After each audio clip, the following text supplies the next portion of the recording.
He's managed to get himself on the inside, but he's caught up on the curve. Shaun Allan, the outside special. We've had a huge crash. This can't be real. I think he might have the strong guns finally. Ethan Warren gives him no space. He's in the wall. Turn point. He's taken out Bruce Steve as well. Oh, big moment there. Kurt Stenberg on his roof. Big crash at turn 4. That is an unfortunate huge crash. It's a huge wiggle. I thought he was clear.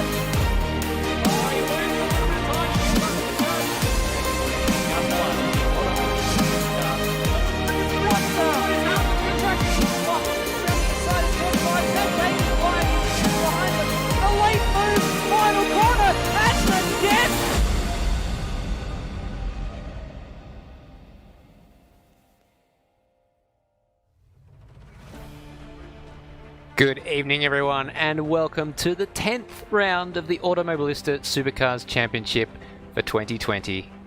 This is the Townsville SuperSprint, the first of 2 weeks back-to-back at Townsville. My name is Alistair Schmidt. Most of you know me as Stairs. And Matt Dunlop, you did such a good job last week, we thought you'd have you back for a second week. Oh, you're too kind. You're too kind, Stairs. Good evening, everyone watching along. I am back. Madbird is missing, for lack of a better word, once again. He might be playing his flight sim.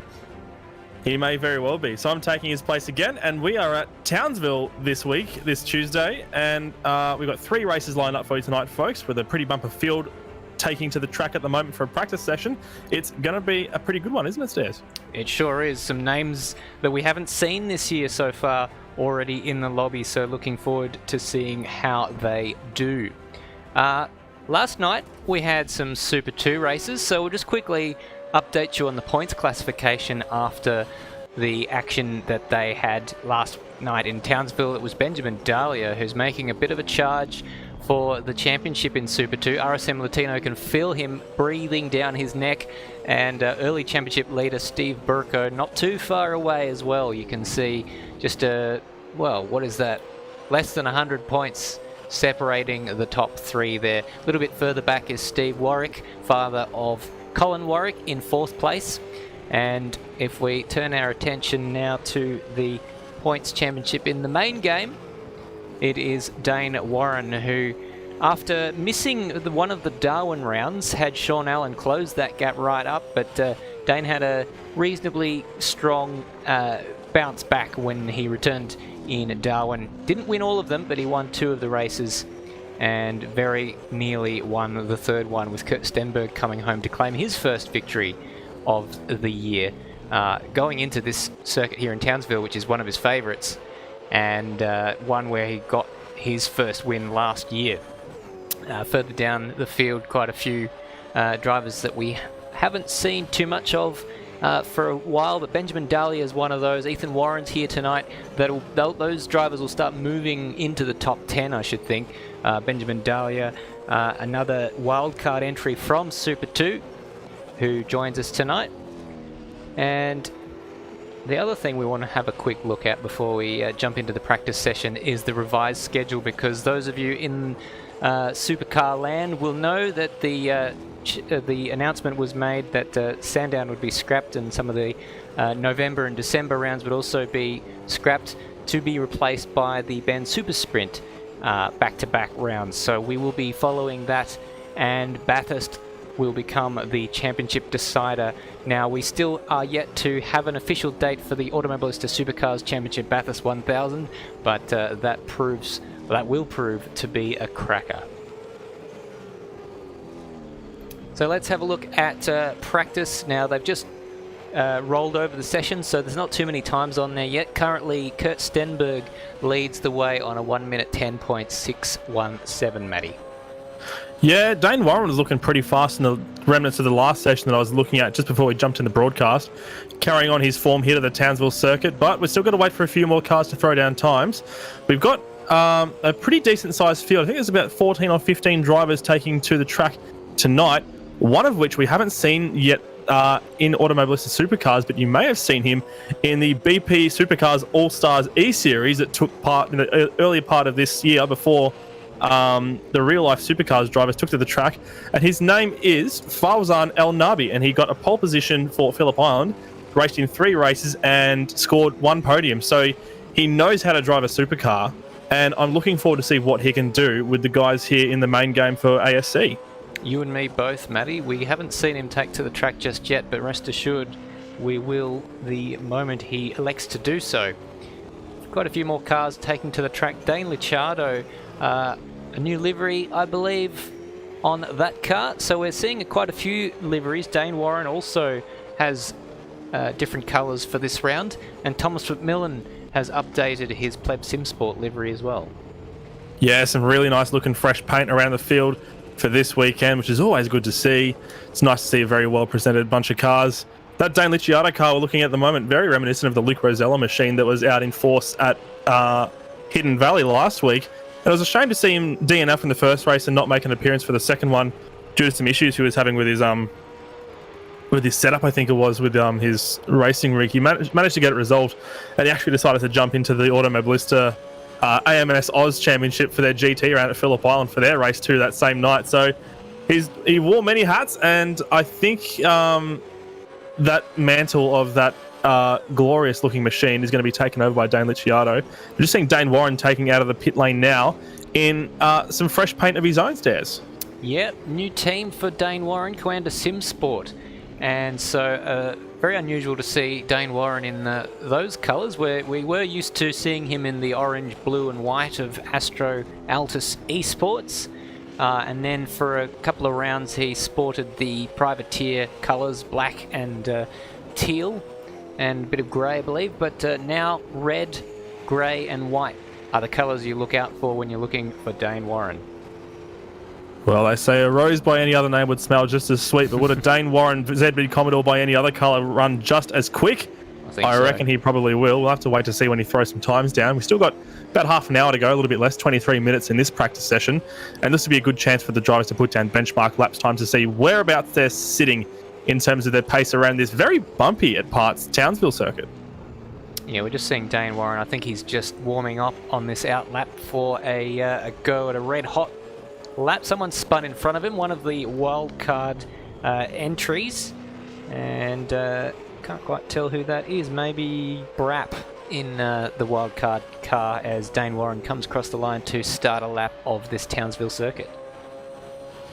So it's a very fast and flowing street circuit built in the parklands around Castle Hill and Townsville. Turn 1 is a bit of a kink into turn 2, which is sort of the quasi turn 1 here. Lots of runoff to play with, but don't get too close. You'll scrape the wall and lose a lot of time out of there. Got to try and get the power down as you're getting through that left-hand curve on the way out through turn 2.5, as Compo likes to call it. That was turn 3. Big bump on the exit there. And now we're going to the right-hand. Turn 4, kink. Left into turn 5. The curbs start getting really aggressive here. Turn 6, I've seen a couple of cars flip over there launching off that curb in these sessions alone, so watch out for that. Bit of runoff to play with. Track cuts are going to be important here. Into the chicane, we've got turn 7 and 8, and then flat out through turn 9. Really taily on the exit there because you're trying to put that power down as you're rotating the car. A lot of big bumps on the inside of that long turn 10 as well. Hard on the anchors into turn 11, and you get right nice and tight into that apex there. A little bit of runoff to play with, but not a huge amount. Same sort of deal. You've got to try and put the power down. There's a car spun into the fence there. Brody Steen it was indeed, and that's the final turn 13, which is the slowest corner on the track. And there's so many low speed corners leading into big acceleration zones that you have to really know how to modulate that throttle. 109.911 for Dayne Warren. It's the fastest lap time we've seen so far this session. That's pretty speedy. That's faster than the quali record that was set by his brother Ethan Warren last year. So that's, just on his first lap out. No harm done. Casual. It's interesting. The circuit reminds me a bit about a little bit of the Melbourne Grand Prix circuit and a little bit of the Adelaide Grand Prix circuit. That last sector, that sort of purpose-built looking section, reminds me of the last sector at Adelaide, and the sort of middle sector with all those switchbacks reminds me of turns 11 and 12 at Melbourne. Yeah, it seems very reminiscent of all the sort of parkland street circuits we have in Australia, which definitely isn't a bad thing at all because they're some of the most fun circuits we have. And the good thing about Townsville is there's a lot more overtaking zones than you might find at somewhere like Albert Park, on par with the Adelaide Street circuit in that sort of regard. It's a very nice looking circuit as well.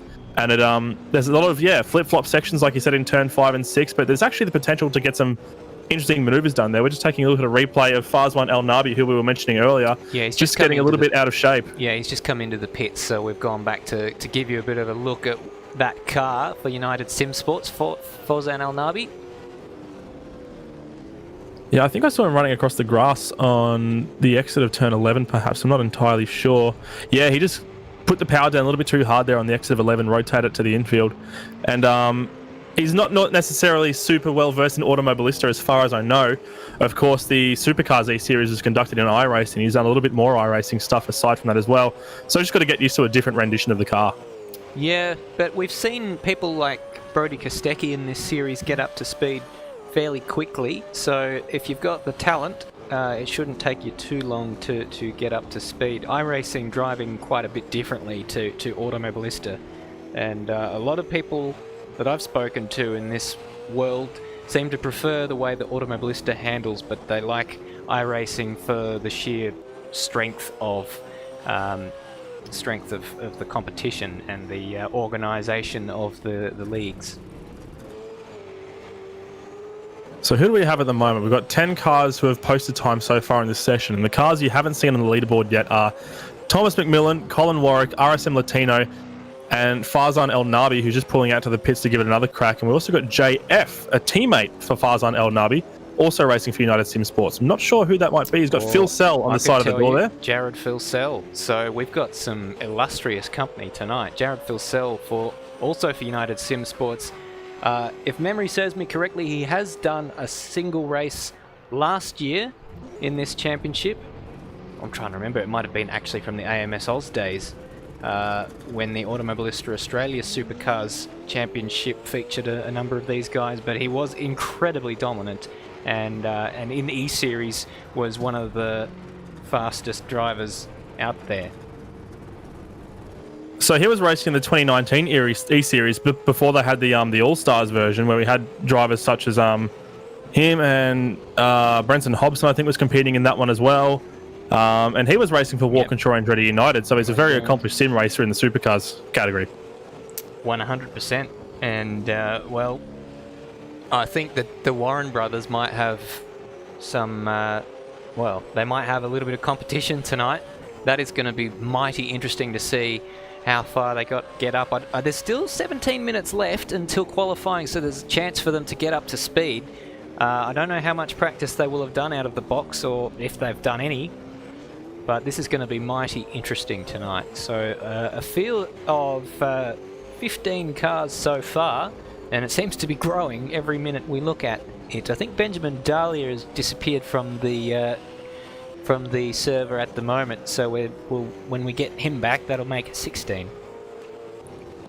Yeah, I'm not sure how much practice they've done in Automobilista, but I know for a fact that the Townsville circuit doesn't appear in iRacing, so it may be completely new to them in terms of a simulator racing sense. Maybe. So it'll be a good test for them if that's the case. How are we looking for the standings at the moment? Ethan Warren's about to cross the line to finish the lap that he's on at the moment. He doesn't improve, so Dayne Warren's still leading with that 109.911 that we saw earlier. And his brother Ethan is just over half a second behind him, actually. So the times are a little bit spread out at the top at the moment. But everyone's testing different things at the moment in this practice session, trying different setups out, different fuel loads, seeing what tyres work, what tyres don't. Because the tyre strategy is going to be a little bit different this time, because last time we were racing at Hidden Valley, we had one 19-lap race and a 38-lap race, both with compulsory pit stops. And it ended up being really quite wacky in the pit strategy terms at Hidden Valley, because we had a couple of drivers trying to make a two-stop work and a couple of drivers who are trying their best with tyre management on a one-stop strategy, and both seem to perform really well. But now we've just got 3 19-lap races here at Townsville with one compulsory pit stop each, so in terms of tyre strategy, it's basically a matter of when you pit, I think. That's right.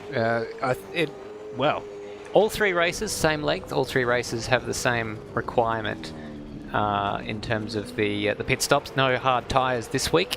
I'm sure we'll change it up again next week, but it's keeping these drivers on their toes. Every week it's a slightly different scenario, and how that plays out in terms of the race results, well, let's hope it mixes it up a little bit. Last year we saw Ethan Warren and Kurt Stenberg victorious in the 2 races here in Townsville. Dayne Warren wasn't there, so Dayne Warren doesn't have that experience from last year. I wonder how abrasive this track's going to be on the tyres. If you're watching the Supercars broadcasts over the weekend just gone, you will have noticed that there's a lot of load being placed on the front left, I think it is. Yeah, the front left tyre, because it's a predominantly used tyre, especially for that really quick turn 9, turn 10 complex down into 11. And almost all the other braking zones and hard turning zones on this track are right-hand corners. So they were even finding they didn't even have to change the right front tyre throughout the race. So there seems to be a big disparity between the wear of the left and right-hand sides. So whether that means that it's going to cause a little bit of chaos for tyre strategy, it's hard to tell at the moment, but we'll see as the races play out. Another thing that may be a factor today, the safety car. We've not seen it too often this year, but Townsville is a place where we did see it last year, and it absolutely caused havoc. Completely destroyed a lot of people's races, and we ended up with some mixed results as a result of the safety car. So we actually saw it last night in the Super 2 race, and there was some weirdness going on where the safety car went in, but the drivers weren't given the green light until the next lap around, so they had to crawl around at 100 kilometers an hour for an entire lap. And I reckon they would have been a bit sketchy under brakes coming into turn 2 for their first hard braking zone on that restart. Yeah, I can only imagine just the difficulty in trying to get the tyres warmed up around here on a lap like that at 100 k's an hour would be certainly one to cause havoc. I'm trying to find a different phrase for that, but havoc causing. It would be indeed. We're just watching David Nenadich going around now. That turn 6 exit there is going to be an interesting one for track cuts, because the rules that are sort of stipulated by Automobilista that we can't really change too much is that you get 3 free track cuts. The third one you get a warning, I think. And then on your 4th track cut, you get a drive-through penalty along with any subsequent track cuts after that.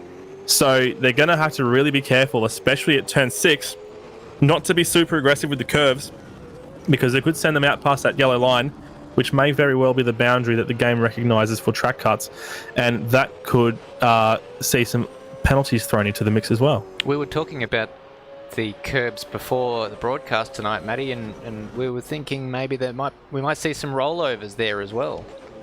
We certainly may see some rollovers indeed, because I was watching Thomas McMillan just before we went live. I think one of his first laps out, he smacked that curb aggressively at turn 6, that right-hander there, and it sent him onto his roof. So he'll probably warn his fellow drivers as much as he can about that, and they'll know to keep off the curbs too aggressively as a result. But you never know, we might see some scrupulous racing. We're going to see David Nenadich coming through that corner pretty soon. It's this one, not this one. So that one's that was the one actually, turn 6, yes. So that's one of those curbs. You see a few of them, even here in the chicane, turn 7 and 8.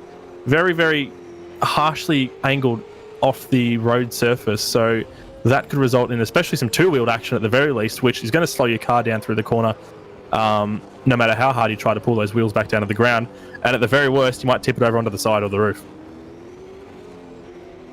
Well, that would be exciting, wouldn't it? Wouldn't be very good for the person who it happened to, but certainly would be a bit of excitement on the race. Seeing a lot of people practice this pit in, which is incredibly tight, isn't it? It is. It's unbelievable.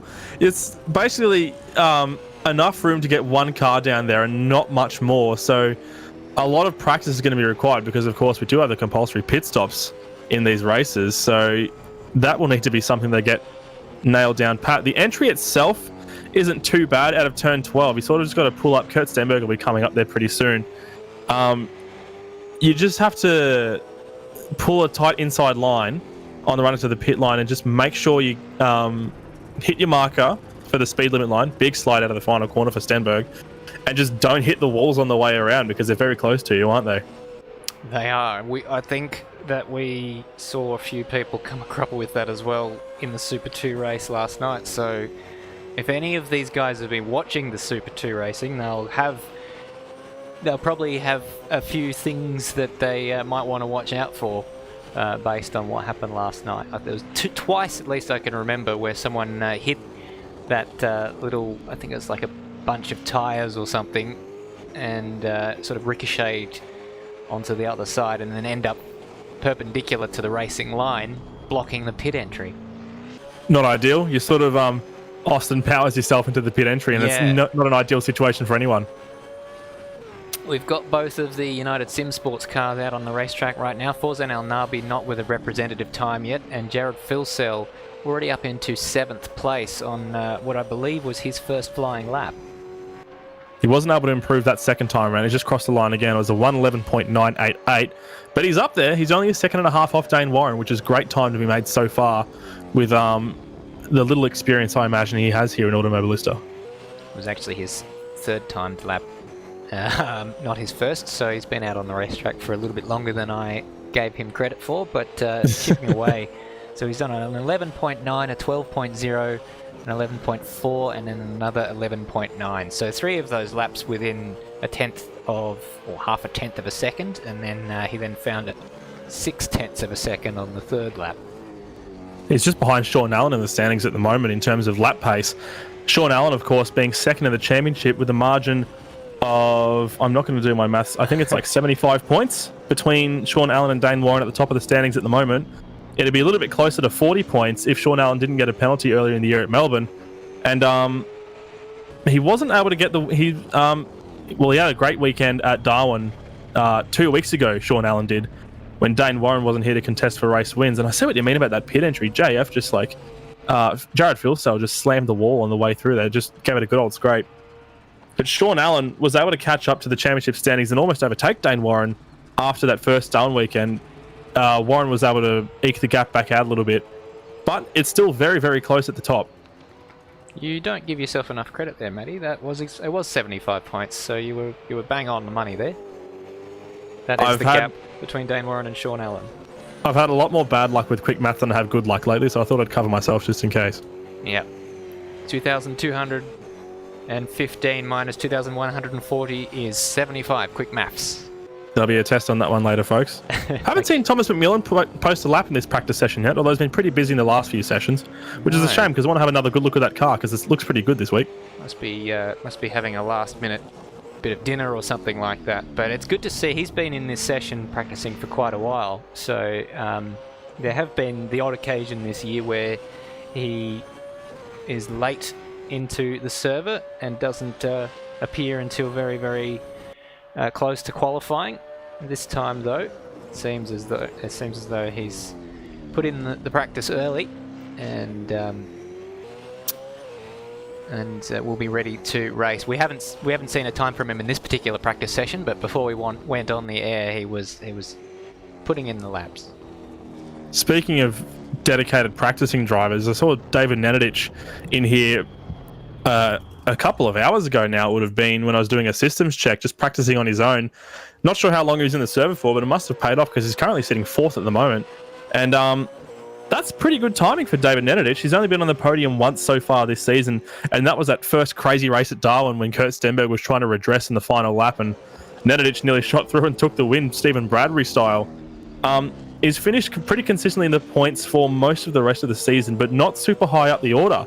So looks like David Nenadic is pretty quick around this Townsville track. Obviously, we'll wait until qualifying and the races, of course, to see if he can translate that into some points, but I've got some pretty high hopes for him. Yeah, you and me both. He came good towards the end of the year last year as well. He and Zach Baker were very, very competitive in the Bathurst 1000 of 2019. So, yeah, if he can match that sort of pace that he's managed in practice when it comes to qualify, then he might be one to watch out for. It's unusual to see both of the ZB guys ahead of Shaun Allan this year. Yeah, definitely, especially given the massive podium run that Shaun Allan had between Simmons Plains and Darwin, the first week of Darwin, with only that first Darwin race that I was talking about where Shaun Allan missed out on a podium. Every other race after the second in Tasmania, he was on the podium, so he's a quick driver, and now it looks like either Shaun Allan doesn't take a huge fancy to this Townsville track or just hasn't had a good chance to pop in a lap yet. He's been sitting in the garage for quite some time, so he may be preoccupied with getting some dinner in or something like that. Same as his teammate who's sitting in the garage next to him. Not a massive amount of running happening at the moment, but that could all change, and obviously it's hard to draw too many conclusions from practice, isn't it, Stairs? Yeah, it's it's a fool's game trying to predict the race from what we see in practice. What But we can't help it, can we? Well, we've got to talk about something. What have we got so far? Only 12 cars have... Oh, sorry. If I scroll down, it's more than 12 cars. 14 cars have set times in this practice session. What have we learned from it? Well, Dayne and Ethan Warren are both fast. We knew that anyway. So that's not any new information. Steve Warwick has joined the server, father of Colin Warwick. So good to see another Super 2 recruit jumping into the main game tonight. Yet to set a time. RSM Latino as well, the current Super 2 championship leader. Benjamin Dahlia incidentally did hop back in as well, and he's sitting on a 1 minute 12.5. So Benjamin Dahlia isn't too far off Farzan El Nabi, who's currently sitting at the end of the pit lane, practicing starts, I think. We've just seen Dane Licciardo tearing around the track, trying to improve on his 14th place at the moment. And there he is in the background. I think that was El Nabi's teammate. Oh, was that Phil Sell, was it? As It was Phil Licciardo Sell. loops it round. Whereas that exit of turn 2, I wasn't looking at the screen. It is, yes. Well, that's good. My corner recognition at a glance is getting better. It's nice, this Townsville track, in terms of corner recognition. There's a lot of landmarks and ways to easily recognise every part of the track that you're at. So it's very nice to look at, and it helps when you're calling a race. It certainly does. There is Steve Warwick as well. Same livery as his son, the Warwick Racing team. They were running the Stealth Penrite livery at the beginning of the year, but they've parted ways, and so now they're running their own livery as father and son with, I think, Black Shawls. I think I believe it's an auto body parts. I'm sure I'll get corrected on this. Black Shaw's Mash Repairs is what I'm seeing at the moment on the side of the car. There you go. So you're pretty much bang on the money. Yes, I remember him talking about it during one of the Super 2 broadcasts. So it's always good to support local businesses with these liveries. Just Kurt Stenberg's looped it quite recently. We'll see if we can catch a replay of what happened to him and whether or not it was just a bit of fun or... Ugh. Hard to tell, isn't it? That's that same turn 11 that I was talking about earlier. When you're trying to get the power down through turn 12, it's really tricky because you're turning the car at the same time and you can't really stabilize it and get it glued to the ground. So you've really got to modulate the throttle to make sure you can get it down to the ground as efficiently as you can without overdoing it. We haven't talked too much about the defending champion this year. This year. We've talked about him plenty this year, but we haven't talked about him much tonight. And, well, you might say he was a little bit fortunate to win this race last year, but he was there when it counted, and he's coming off the back of his Darwin win last time out, so he could be a force to be reckoned with tonight as well.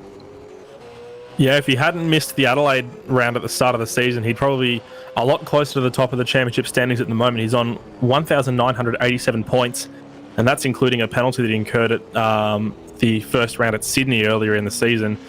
But apart from that, he's been relatively consistently on the podium, and he had his first win of the season last time out at Darwin, as you were just saying. So he's got a lot of momentum to carry at the moment, and he's currently sitting third in the standings, and there's just under 2 minutes to go. Geez, the time flies, doesn't it?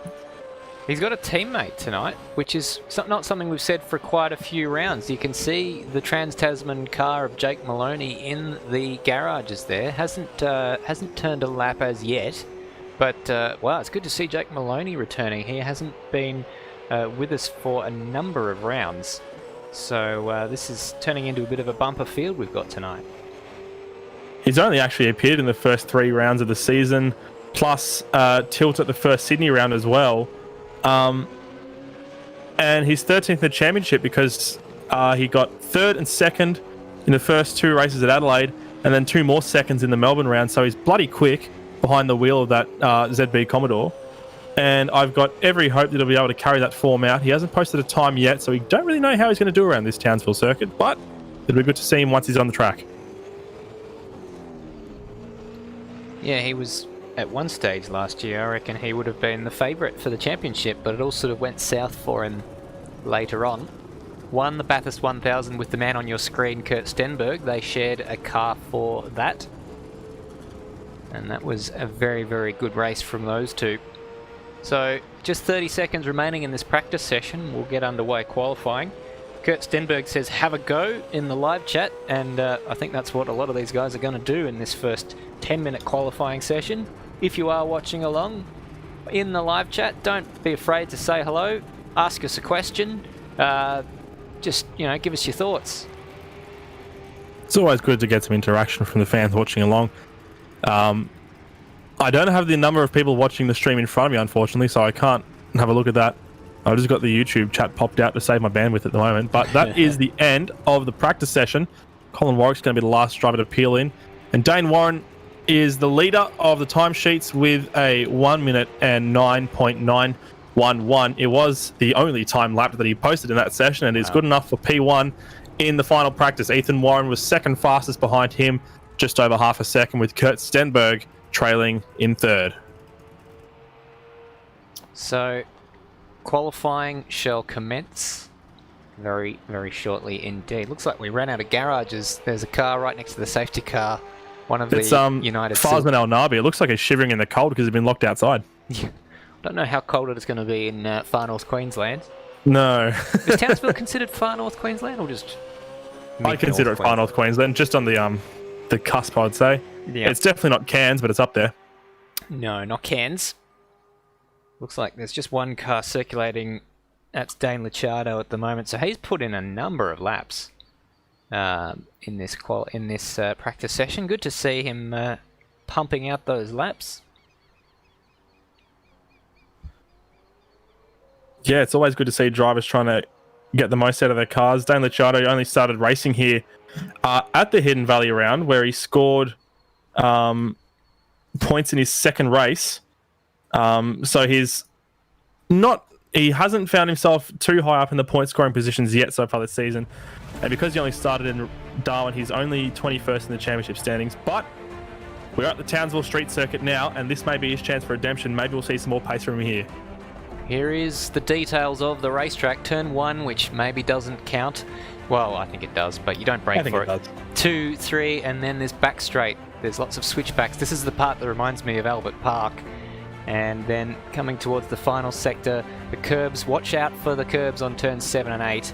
And then we get into this more purpose-built section of the racetrack. Very, very tricky turn 10. Down into this great overtaking opportunity 11. And then the final corner there at 13 with a tricky pit entry.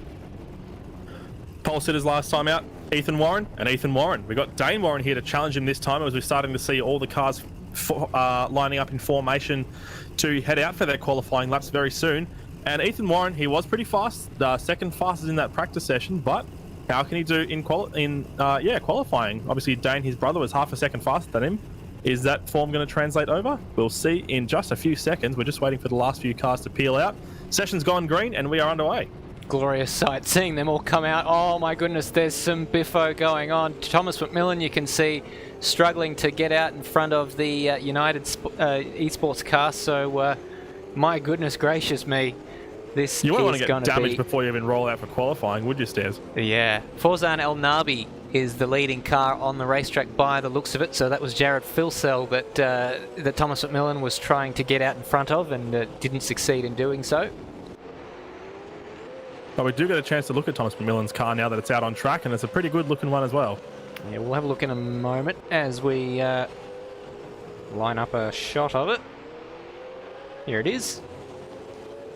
And yeah, you can see he's gone for the sort of, I think it's the Defence Force sort of colours there to accompany the VB logo, which is so cherished by Thomas McMillan. It's a pretty common motif at Townsville, the Defence Force sort of livery with the camouflage. I think 888's done it quite a few times in the main game supercars. So yeah, I think Thomas McMillan's just... Yeah, exactly right. So I think he's just carrying on that tradition as well. And he's trying to find some clear space in front of him so he can put down a good lap for qualifying. Well, that'll be tricky. Not a single car out of the 18 on this racetrack are in the pits. So every single driver there on... and the one you'd want to be is Farzan El Nabi, who's managed to get the jump on everyone and will set the first flying lap of this qualifying session. Yeah, so I'll see some benchmarks starting to come through pretty thick and fast.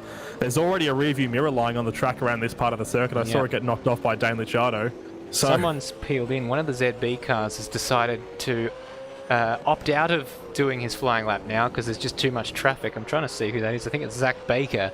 Has aborted his lap. You can see that's David Nenadic in the back of that shot behind Forzan Al Nabi.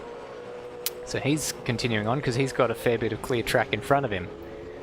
But we're going to start seeing some times come through. David Nenadic has in fact set the fastest first sector at 20.9. Forzan Al Nabi at 21.3. So there's not a huge amount of traffic in front of David Nenadic at the moment either. So he's in a pretty good spot. He's just behind Al Nabi, I think it is. It's one of the United Esports cars he's got in front of him there. And we will start seeing times coming through very, very soon. I'm just going to cycle through to see if I can find Forzan Al Nabi. And he's rounding turn 13 now. He'll be coming on with a little bit of tail waggle out of turn 13. David Nenadic right behind him, almost in the toe. 112.201 is the benchmark, immediately bested by David Nenadic, 111.008. Kurt Stenberg, 110.609. And he currently leads the way with Jake Maloney coming in at third provisionally. Dayne Warren goes to the top on a 109.9. He's almost replicated to the 10th of a second the time he did in practice, and that is a new quality record straight off the bat from Dayne Warren. I'm fully convinced he's a robot at this point. You can't convince me otherwise. All right, I won't try. What does Colin Warwick do? He slots into 6th. Jared Filsell is in 4th. So some early, strong running there. So Forzan Al Nabi probably will want to improve on what he's done. He's been slotted all the way down to 8th already. Is Kurt Stenberg going to do another lap? Looks like he's got traffic on this particular occasion as we see someone go deep in front of him.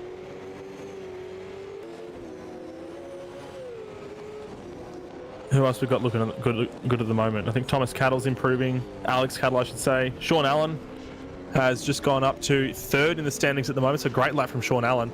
Only narrowly behind Kurt Stenberg as well. So he's pretty close to P2 as it stands. Thomas McMillan is also on a strong lap. He's found a 10th of a second on the first lap that he did.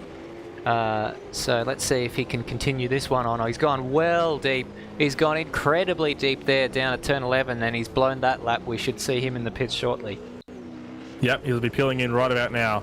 So it was actually a 3,000th of a second gap between Shaun Allan and Thomas McMillan there. So Shaun Allan's got a bit of work to do if he wants to reach Kurt Stenberg. But he's still pretty close. He's down on his personal best. He's up on his personal best, I should say, at the moment. But he's still got a bit of time to find before he gets close to what Dayne Warren's doing. Kurt Stenberg, we're just seeing him going through the exit of turn 2. Do you reckon that part of the track there where they just run across the yellow line is going to be cause for track cuts? He hasn't had the lap time deleted, so I'm going to go ahead out on a limb and say no. Yeah, he's fairly well experienced around this racetrack, so I'd say that if that was the case, he'd be avoiding that part of the track. So he's certainly not troubling the scorers on this particular lap. It's probably a bit of an in lap. Colin Warwick is up by 0.2 of a second, nearly 0.3 of a second in fact, which would slot him up into 3rd ahead of Shaun Allan if he can continue this on for the rest of the lap. Quite wide there through turn 6. So we'll watch out for that. See if he's lost it all through that middle sector, so somewhere he's dropped a lot of time. The advantage that he had has been pegged back to 0.02 of a second, so Colin Warwick, he might still be able to improve. Oh, I think he's backed out of that lap, however. I think he has indeed. We're starting to see a few cars coming to the pits at the moment. So for those who are out on track, it's a good time to set a good lap without too much traffic and get a good banker lap in before everyone else starts peeling out with 2 minutes to go.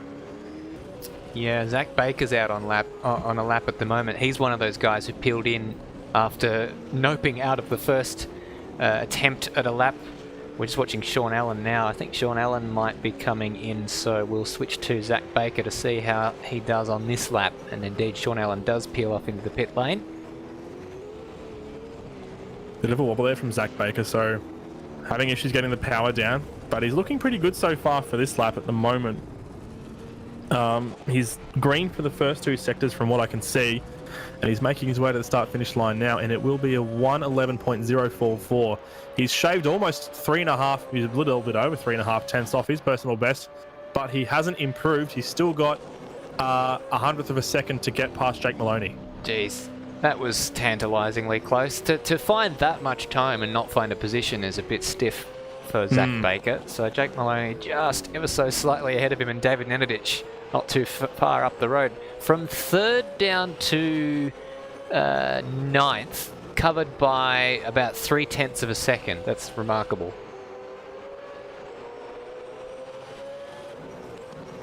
So just looking at Zach Baker, he's down on his time from before, so he's lost a little bit of his funk from just before. You may have to pull into the pits, reset just for a moment and come back out and give it another tilt. Meanwhile, Dayne Warren is up a 10th at the second sector split on his best time. So Dayne Warren is looking extra racy at the moment. And he'll be widening the gap. Sorry, go on. Haven't seen this time from Ethan Warren yet now that I think of it. I'm trying to see if he's still in the garage. He's out putting in a flying lap at the moment. So he's... what's he posted? He's posted green sectors for the first two, 20.8 in the first sector, 16.56, which is a very respectable time. So by the time he crosses the line here, and he's looking very aggressive from what I'm seeing as he goes through turn 13, by the time he crosses the line, he'll be well up the leaderboard and he'll probably be challenging Dayne Warren for pole position with just under 2.5 minutes to go. And there he is, up in the second position, 0.37 of a second behind his brother Dayne. Yeah, Dayne Warren improved on his last lap by 0.07 of a second. So Ethan's lap wouldn't have been good enough to beat that. So what's that, a 1:10.247? I'm just comparing that. That is faster than what Ethan Warren did to qualify on pole last year, but not fast enough to beat Dayne this year. So the whole field seems to have upped their game, and I think everyone's sort of following the lead of Dayne Warren at the moment because he's really leading the charge in terms of the lap times and the finishing positions so far this season. And it's been a great challenge for the rest of the field. But Ethan Warren is faster than Dayne Warren through the first sector. Well, that's something to look out for. Another thing to look out for is that curb. Here is a replay of Thomas McMillan getting it all wrong at turn 6 here and straight into the wall earlier on. Well, that's definitely not ideal. That was the same sort of curb that he was hitting earlier that nearly tipped him over. So I think he was a little bit wise not to strike that at full velocity. Ethan Warren rounding the final corner now. Is he going to pip his brother for pole position provisionally as we stand with a minute and a half to go? He's lost a lot of time. He must have, unseen to us, made a bit of a mistake because he was well up on that earlier in the lap. Well, Dayne Warren's boxing now. He's not going to have a chance to come back out and best his lap time. So this is the best chance that the rest of the field has to try and challenge it. Ethan Warren's got almost 0.4 to find if he wants to get himself into pole position. But Thomas McMillan, he's in the pit lane as well, so Thomas McMillan will finish no higher than third in this qualifying session. Kurt Stenberg, meanwhile, is 6.5 behind Dayne Warren, so he's going to have to find a lot of time if he wants to get himself into pole position. But he's pretty close to Thomas McMillan, less than 1/10 of a second between those two. Yeah, and he was up through the last split that we saw. He was hanging it out. He improves, but he doesn't improve on his position, so that is tantalisingly close again. What can Ethan Warren do? He's on another lap. And the splits don't look like they're enough from... No, 22.0 in the first, so lost a lot of time in the first sector, so I don't think he's going to be able to challenge. He may have one more tilt at a lap after he crosses the line here because there's still going to be 15 seconds to go by the time he hits the control line. He's up on his personal best, so he has improved. It's now 0.312, the difference between Dayne Warren and Ethan Warren. And he's going to give it one last crack around this Townsville circuit. Time is about to elapse on qualifying. So anyone who hasn't posted a time yet, they better start getting to the finish line pretty soon. That is time. Brody Steen will be the first driver to finish his qualifying, and he will not finish any higher than 11th. Shaun Allan is not improved from P6 either, so not a fantastic qualifying for those guys. That lap.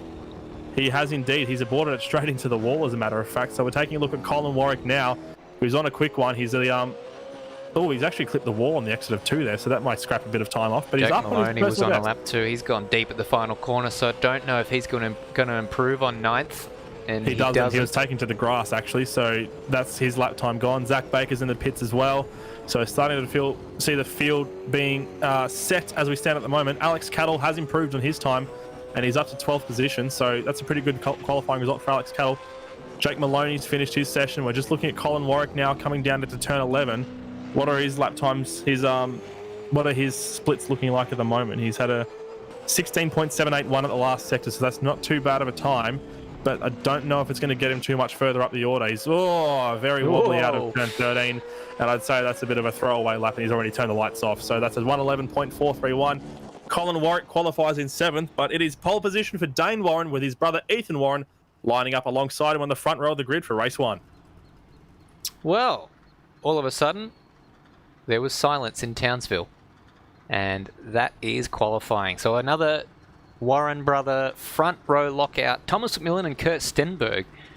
We're starting to get used to seeing them on the second row of the grid quite a bit. Jared Filsell in, his first appearance in 2020 for the Automobilista Supercars Championship will line up in 5th place. That's a great result for Jared Filsell. And we're just about to go to a quick 3-minute warm-up, which is probably around 1 lap, I think, is what that amounts to. Yeah. And then we'll be back pretty soon for race 1.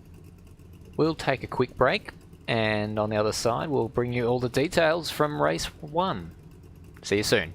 All the information you want about the Automobilista Supercars Championship is now all in one place. Visit asc.rocksolidmates.com official ASC content, including season calendars, results and championship points, broadcast information, rules and regulations, lap records and more.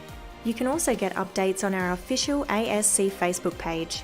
And don't forget to subscribe to our YouTube channel and hit the bell notification icon to get notified whenever we go live for all championship races. The Automobilista Supercars Championship is proudly brought to you by RSM, Rock Solid Mates, ARW, Apex Rear Wing, CW, Colin Warwick Designs, and Jinx Shifters.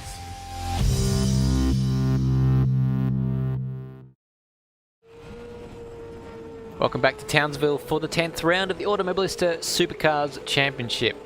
We are just in a warm-up session right now, and I must say, Matty, spectacular job on those voiceovers. Oh, thank you very much, mate. I've been told I've got a very good face for radio, and I'm using my voice to the best of my abilities. Lies, you've got a fantastic face.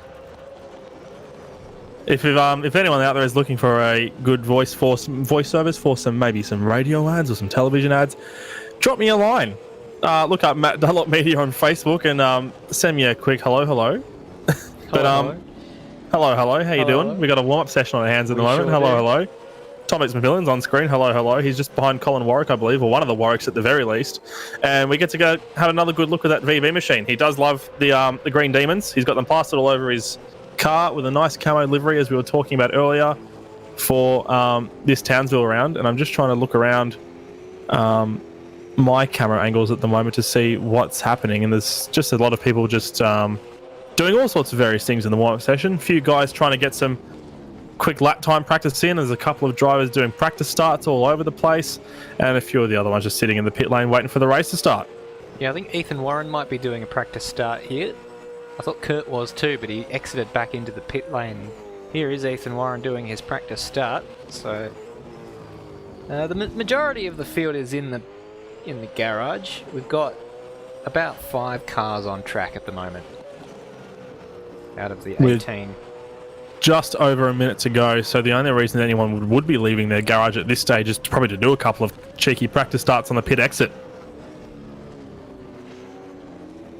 So a couple of those cars were just coming in. It would be a good opportunity to practice the pit entry.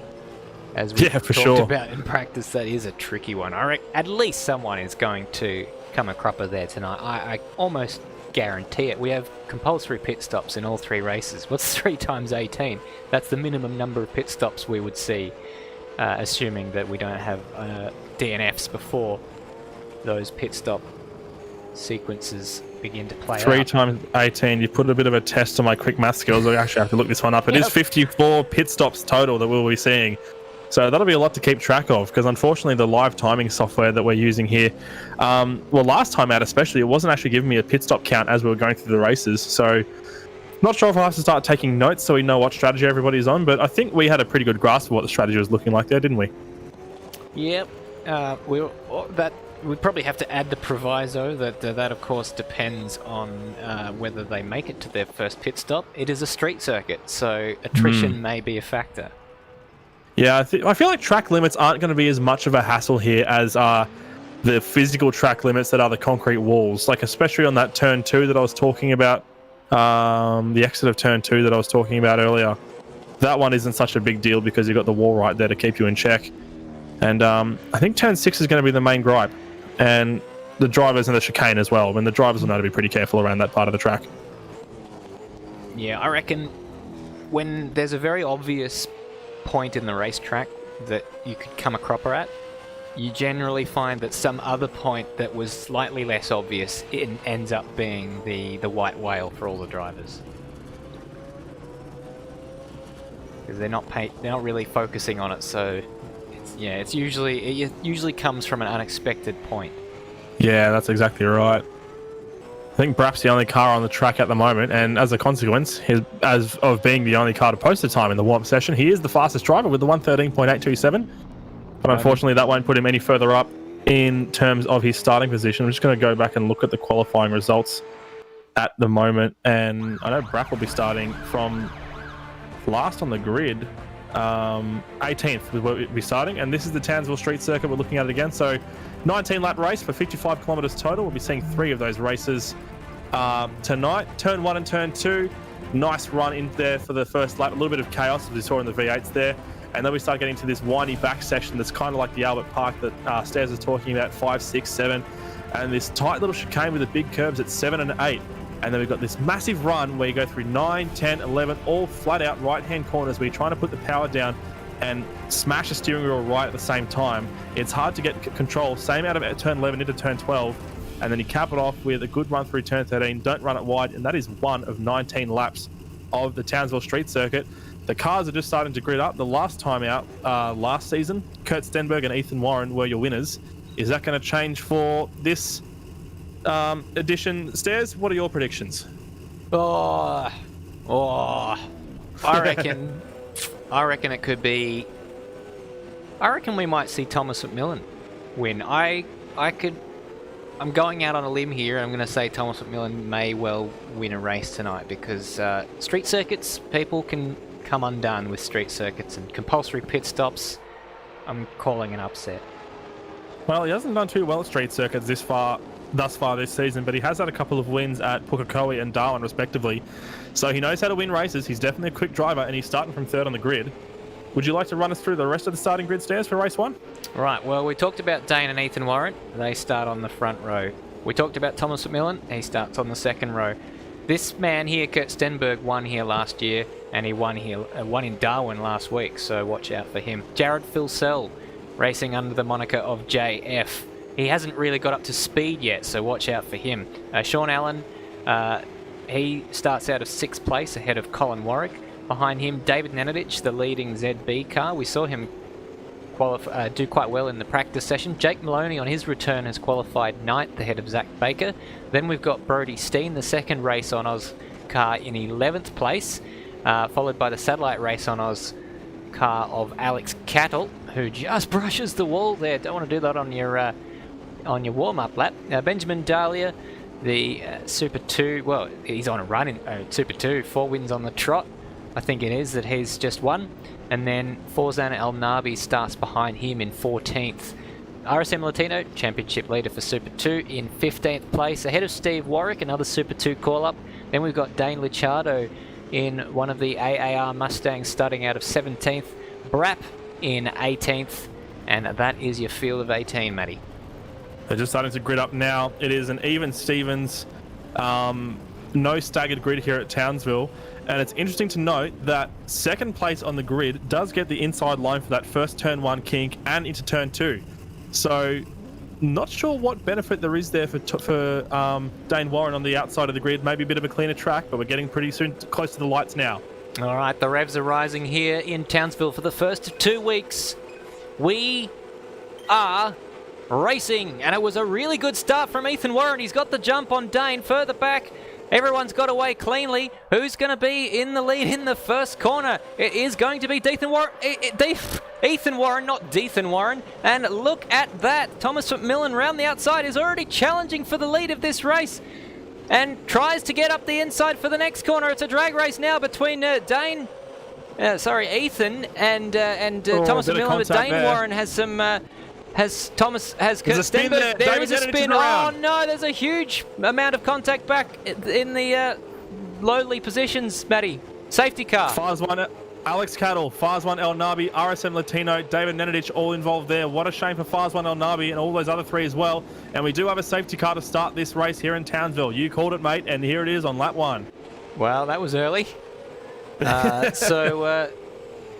believe that the order will be frozen the moment that safety car came out. So we are going to start to see them back off a little bit while we see if we can find a replay of what happened there. So it was a bit of a pile-up. As you mentioned, Fozan Al Nabi and Zach Baker involved in that accident. I think Zach Baker got out unscathed. It was David Nedich who was spun around. I think maybe there was contact. We'll have to have a look at the replay to see what happened. But I think Thomas McMillan, who we're looking at now, will be relatively happy about that safety car because he was really dicey with those leading cars in the first few corners there, trying to make up some position. And it was a great pass around the outside of Dayne Warren there to start the race off. And there was a little bit of contact. He was almost spun himself. That's what I was looking at as David Nedich was getting rotated. So Thomas McMillan will just be composing his thoughts at the moment in second place and just formulating what he can do next when the race restarts. So the order is all over the place as we're trying to recover what happened. But let's go back to a replay. This was on the opening lap, and David Nedich was right in the middle of this. And unfortunately, Zach Baker got involved as well. So both ZB cars, and well, it's a blind corner at that point. Fozan Al Nabi had actually dropped back early on and came around the corner to see this in front of him. So he was probably the most unlucky to be caught up in that incident. Yeah, there's a bit of contact there from one of the Warwick cars. I imagine that must have been Steve, based on his position in the field at the time. And Fozan Al Nabi's out of the race. What a shame. So he must have had too much damage to continue on. What a huge shame, because he would have, if he'd been able to continue, you would have thought he would, because the safety car is compressing the field right now.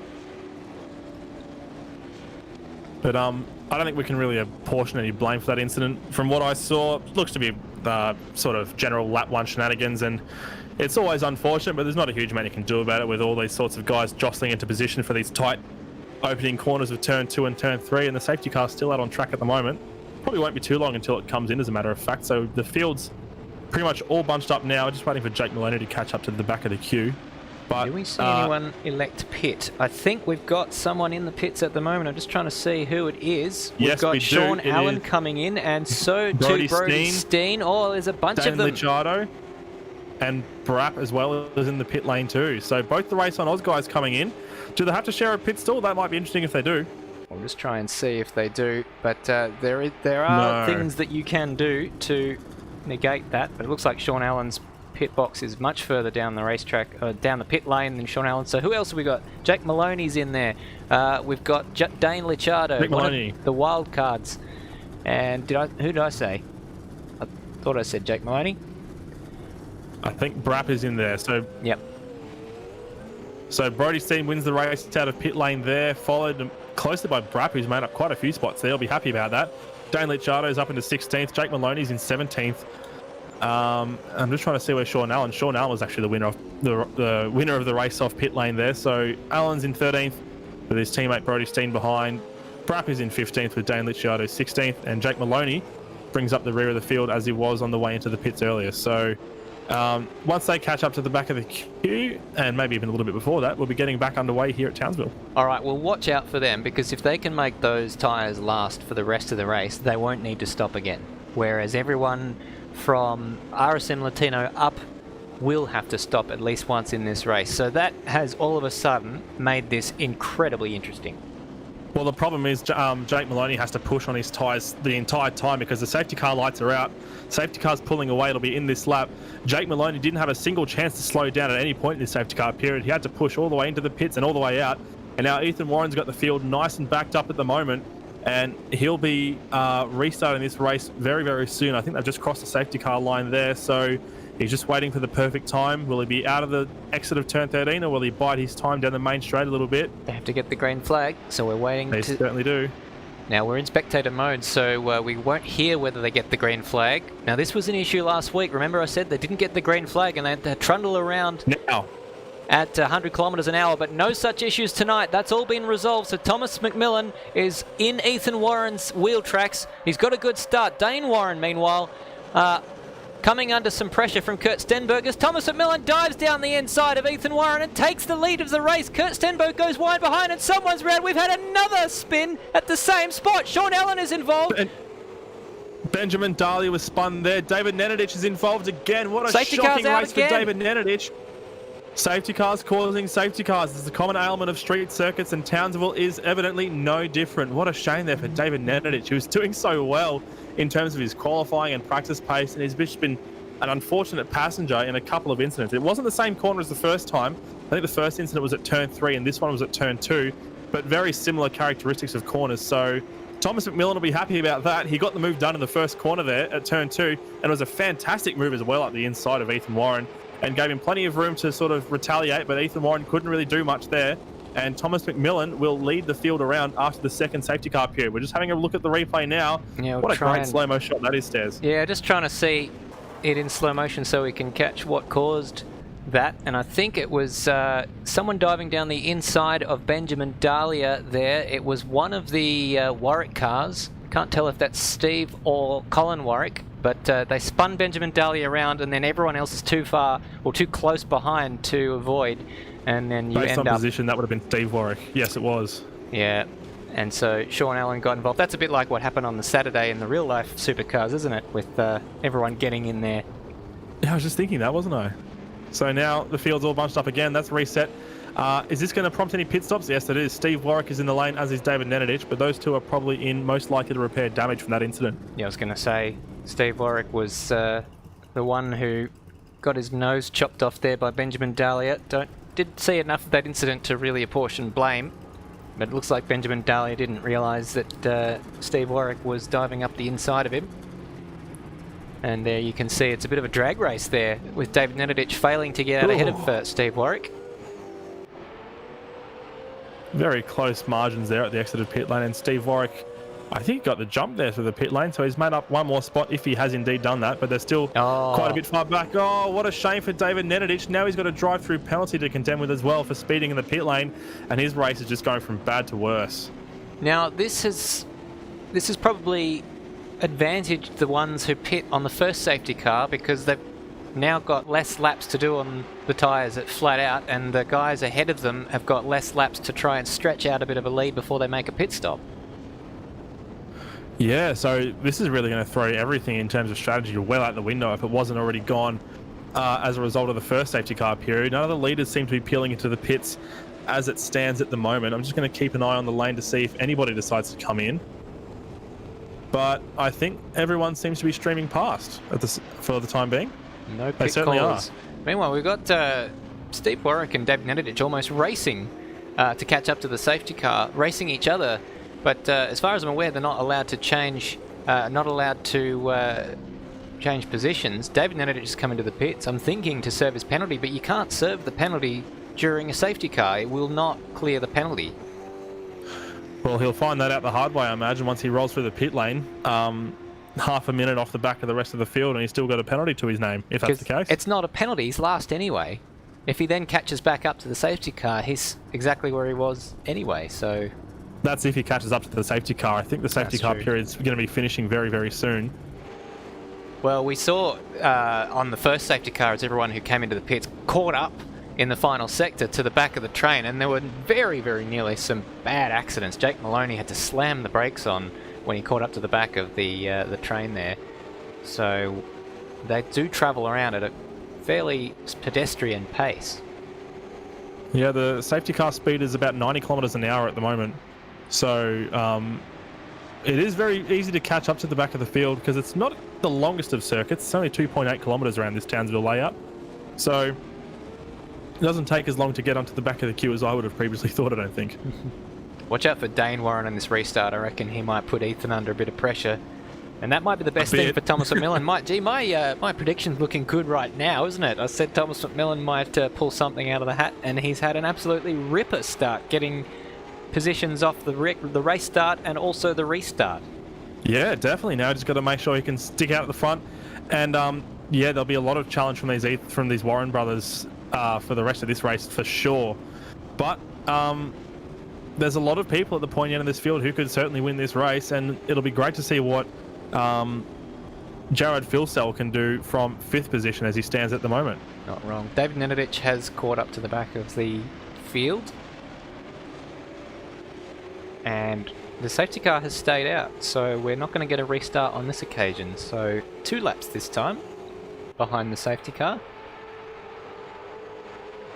So there'll still need to be a compulsory pit stop, but for a lot of these drivers, the tyres are going to be in perfect condition by the end of the race if they don't stop, because almost half of it will have been run under the safety car at this point. And if there's another safety car period, which there very well could be, unless they decide to be a little bit more sensible about it this time around, then that could make things even easier for them in terms of stops. So the pit strategy will just be a matter of timing, I think. Yeah, well, look out for Brody Steen, because he's the leading car who has made a pit stop. Shaun Allan was the leading car who'd made a pit stop, but he got caught up in that incident on the restart into turn 2 and fell all the way back down to 15th. Wonder if he's carrying any damage from that. But Brody Steen, the big winner out of this situation.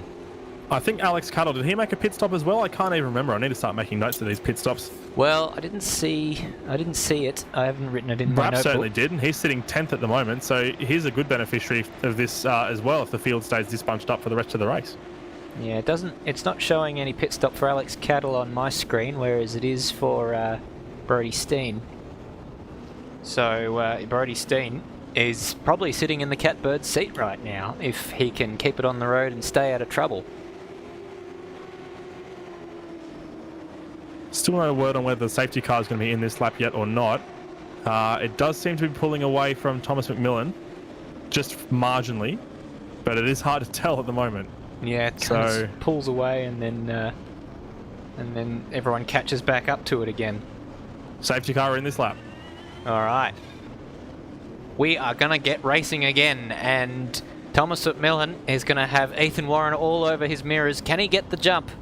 It's going to be mighty close down into turn 1. You know that Ethan Warren is going to have a go. Yeah, they're nuts to butts as they come out of the final corner, waiting for the green flag to get us racing for the third start.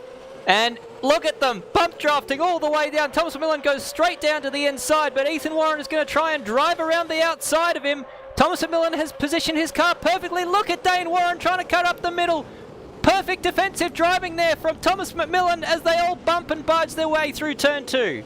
Great driving from Thomas McMillan. He put his car in just the right spot under braking, and Ethan Warren was going to try around the outside, and he's trying to get in turn 3, and he's got position, but he doesn't have the position. There's another spin at the back. Yeah, oh, Alex Cattle involved. All by himself by the looks of it. I don't know if he got a helping hand. Meanwhile, up at the front, it's Thomas McMillan just. They're absolutely nuts to butts as they come through here. This is going to end in tears. You mark my words, but for the time being, they're keeping out of trouble. This is unbelievable racing. This is fantastic stuff. Ethan Warren around the outside of his brother Dayne through turn 11. Someone's lost a mirror there. Oh. I think it was Phil Sell. McMillan's still holding on defensively, but he's run it a little bit wide there. Dayne Warren's got a great run through turn 11. They're side by side through 12, but Thomas McMillan is going to have... No, he's not going to have the line. There's a crisscross, and Dayne Warren has got him at the exit of turn 13. I think Kurt Stenberg just started into the pits there as well. Yeah, good idea. Dayne Warren leads the field across the line. And there's the fastest lap of the race so far, although it's hard to really tell when the field's this bunched up, for Jared Filsell. And Thomas McMillan's pushed all the way to the wall. Whoa, look at him. Look at the inside line. He's trying to come. Oh, They're 3 wide. Dayne Warren's going to drag race with Jared Filsell for the lead of the race now. Thomas McMillan all of a sudden is 3rd. Ethan Warren's down there in 5th with Colin Warwick up the inside of him. It's Dayne Warren leading now from Jared Filsell. As they're 3 wide, this is all going to end in tears as they biff and barge their way through turns 4 and 5. Oh, whoa. Someone's out. Someone's been spat off into the boonies. Didn't see who that was. Warren. Oh, Ethan. Oh, it's all falling apart for Ethan Warren. His brother Dayne leads the race. And look at that. Colin Warwick and Thomas McMillan have come to blows. Oh, it's all happening. Where do we even look? Ethan Warren's race is falling apart. His front bar's falling apart. He won't have much downforce from there at the moment. But as a result of that massive skirmish, the lead battle here is 3.3 seconds ahead of Thomas McMillan in 3rd at the moment. So they've got a lot of work to do if they want to catch up. Jared Filsell is in the pit, so Dayne Warren is out leading on his own at the moment. So is Zach Baker, so that promotes Thomas McMillan back up to 2nd position. Brody Steen gets the pass done on Jake Maloney, who finds himself in 4th. So great run from Jake Maloney after that first safety car period. He must have had a really good first couple of restarts there. And now he's side by side with Brody Steen going through turn 1. Oh, geez, that's a little bit sketchy, isn't it? Yeah, the line into turn 2. Brody doesn't want to fight this one too far. He is the net leader of this race because he has made his pit stop. And look at it. Everyone's peeled off in front of him, and they're going to have to catch up that distance on the racetrack. in order to win this race. So Kurt Stenberg, we saw him early into the pits. He's down in 16th place, 39 seconds behind Dayne Warren, who hasn't pitted yet. So they're going to have to make up upwards of 30 seconds in just the 9 laps remaining in this race. Zach Baker could be on for his first victory in Automobilista Supercars Championship history. And Brody Steen's looking pretty quick as well, but he'll have to make sure he can either get past... Did I say Zach Baker? I meant Brody Steen. I think you may have indeed. My Brody apologies. Steen is sitting in 4th, and he'll either have to make sure he can maintain pace to the cars in front, as we see behind there, Shaun Allan making a pass on RSM Latino, and Shaun Allan's moving up into P6 as a result of that. Brody Steen still out in 4th, but Jake Maloney starting to pull away. Dayne Warren has posted the fastest lap, and Thomas McMillan is in the pit lane now. So Jake Maloney moves up to 2nd, and Brody Steen is currently sitting P3, and he's got Benjamin Dahlia right behind him, but Dahlia, of course, will have to pit. So Dayne Warren now has clear air. He's trying to pull out a gap. He's got 7 seconds on Jake Maloney. And if you're Dayne Warren now, you stay out as long as you can on those tyres so that you've got less traffic to fight your way through once you make your pit stop. Yeah, absolutely. We saw Dayne Warren was doing pretty well on sketchy tyres last week at Hidden Valley. He was running the hard tyres, which had no grip, to eke out a one-stop strategy, which worked well for him. He was 2nd place. Kurt Stenberg just posted the fastest lap with a 1:10.61. So wow. Dayne Warren knows how to drive a car on carcass tyres. So he'll do well to run out for a long first stint before he comes in for his pit stop. The margin at the moment is 8.7 seconds between Dayne Warren and Jake Maloney at the moment. Now, this is just how costly it is. Oh, Dayne Warren in the pits. That race leader in the pits. Well, there you go. Crucial moment in the race. He didn't go as long as I thought he might. That's a bit surprising to me. Jake Maloney is... Oh, my live timing's died, but doesn't look like he's come into the pits from that shot. He has not. Jake Maloney's still out. He's taken the lead of the race. He has indeed. So Brody Steen's currently sitting in P2 at the moment with Benjamin Dahlia right behind him 3rd. Shaun Allan's moved up to P4. Who's the next driver down who has taken a pit stop? Dane Licciardo. Did he pit? I can't remember. Gee, Shaun Allan has benefited a lot from everyone pitting now, so he's not that far behind Brody Steen. I think Shaun Allan might be in the box seat now, considering the pace advantage that he seems to have over Brody. Yeah, he did stop as well. Both those cars got very shaky through turn 3, as a matter of fact. So Shaun Allan's looking pretty good for a podium as it sits at the moment as well. So Dayne Warren's on the move. He has come out in 10th place, and he is 28 seconds behind. So I think Dayne Warren is out of contention for the win of this race. Thomas McMillan's even further behind. I think he's got a gap of almost 6 seconds to Dayne Warren. So those two have suffered great misfortunes. Bit of hindsight there, I suppose. Hindsight being 2020 when those safety cars are out. It would almost be silly not to make a pit stop and lose as little time as possible there during the safety car period. Maloney stays out again. He certainly does. So I reckon he'll be on the same strategy that we had lined up for Dayne Warren in running these tyres as long as he possibly can. Yep. And then pitting for a short burst at the end when the field's thinned out, and it reduces your chances of losing spots. RSM Latino is in the pits right now. Benjamin Dahlia, he's running really well right now, but he hasn't made his pit stop. So unfortunately, he's going to drop way down once he does make that pit stop. Shaun Allan catching right up. I think Brody will be hoping that Ben stays there for as long as he can, because Shaun Allan is catching the both of them. Yeah, Brody Steen hasn't had a win yet this season. He's had 4 podiums though. He had a 2nd and a 3rd in the first round at Adelaide, another 3rd in Sydney, and 2 thirds in Sydney, as a matter of fact, over the 2 rounds that we had there. So he's been consistently in the points almost for the rest of the season, aside from that. That'll be for speeding in the pit lane, that drive-through penalty for RSM. It will be. Latino, big shame for him. I neglected to work out the pit delta around this track. Actually, might even do this during the race at some point. Shaun Allan going down the inside this time of Benjamin Dahlia. So he's got 4th position now as Benjamin Dahlia peels off into the pit lane to take his compulsory pit stop. Shaun Allan and Brody Steen, of course, having already pitted this race, are looking very, very good for a race on Oz 1-2 here at Townsville, which will be a fantastic result for those two guys. Jake Maloney is only 3.2 seconds up the road from Brody Steen, so there's no way he's going to be able to recover a huge amount of time. Dane Licciardo has no more pit stops to make. He is in a terrific position right now. I don't know. Well, let's see who we got. Dayne Warren is 10 seconds behind him. if Licciardo can somehow manage not to lose more than half a second a lap to Dayne Warren, or sorry, what was it, 2 seconds to Dayne Warren per lap, he might be able to hold on to this podium position. Well, I'm not sure what his chances are of that, because Dayne Warren's last lap was the fastest lap of the race, a 1:10.565. Dane Licciardo's best lap is a 1:14.886, Wow. which was his last lap of the race as well. So Dane Licciardo lost 4 seconds on Dayne Warren on that lap alone. So keep your eyes on Dayne Warren, I think. We're seeing a battle between the race I was going to say, keep your eyes on this, because this is Shaun Allan for the net lead of the race once Jake Maloney makes his pit stop. This will be for first place, and for the time being, Brodie Steen hangs on to that position. Shaun Allan had a really good go at it, but he didn't get the position. Just making the way around, RSM Latino is coming back out of the pits after serving his drive-through penalty. Shaun Allan having a look up the inside at turn 2. Doesn't push Brodie wide at all. Great move there, but Brodie still has the line through that left-hand kink of turn 2.5. Turn 3, though, will fall to Shaun Allan, no questions asked. There you go. Great teammates, great friends, and, well, Shaun Allan showing why he is the closest driver to Dayne Warren in the championship points situation. These two, the team's championship winners from last year and the team's championship leaders as well. So Race on Oz, very, very strong combination. Jake Maloney's trying to streak out a little bit of time at the front. The gap's out to 4.2 seconds, but that's not going to be anywhere near enough. There's going to be 4 laps to go in this race by the time he crosses the line, and he's not pitting this lap either. So I don't think Jake Maloney... Did Jake Maloney pit? You have the figures in front of you and I don't, so I'm not actually sure what's happened there, but I don't think he did. surely I he has will to make a check stop.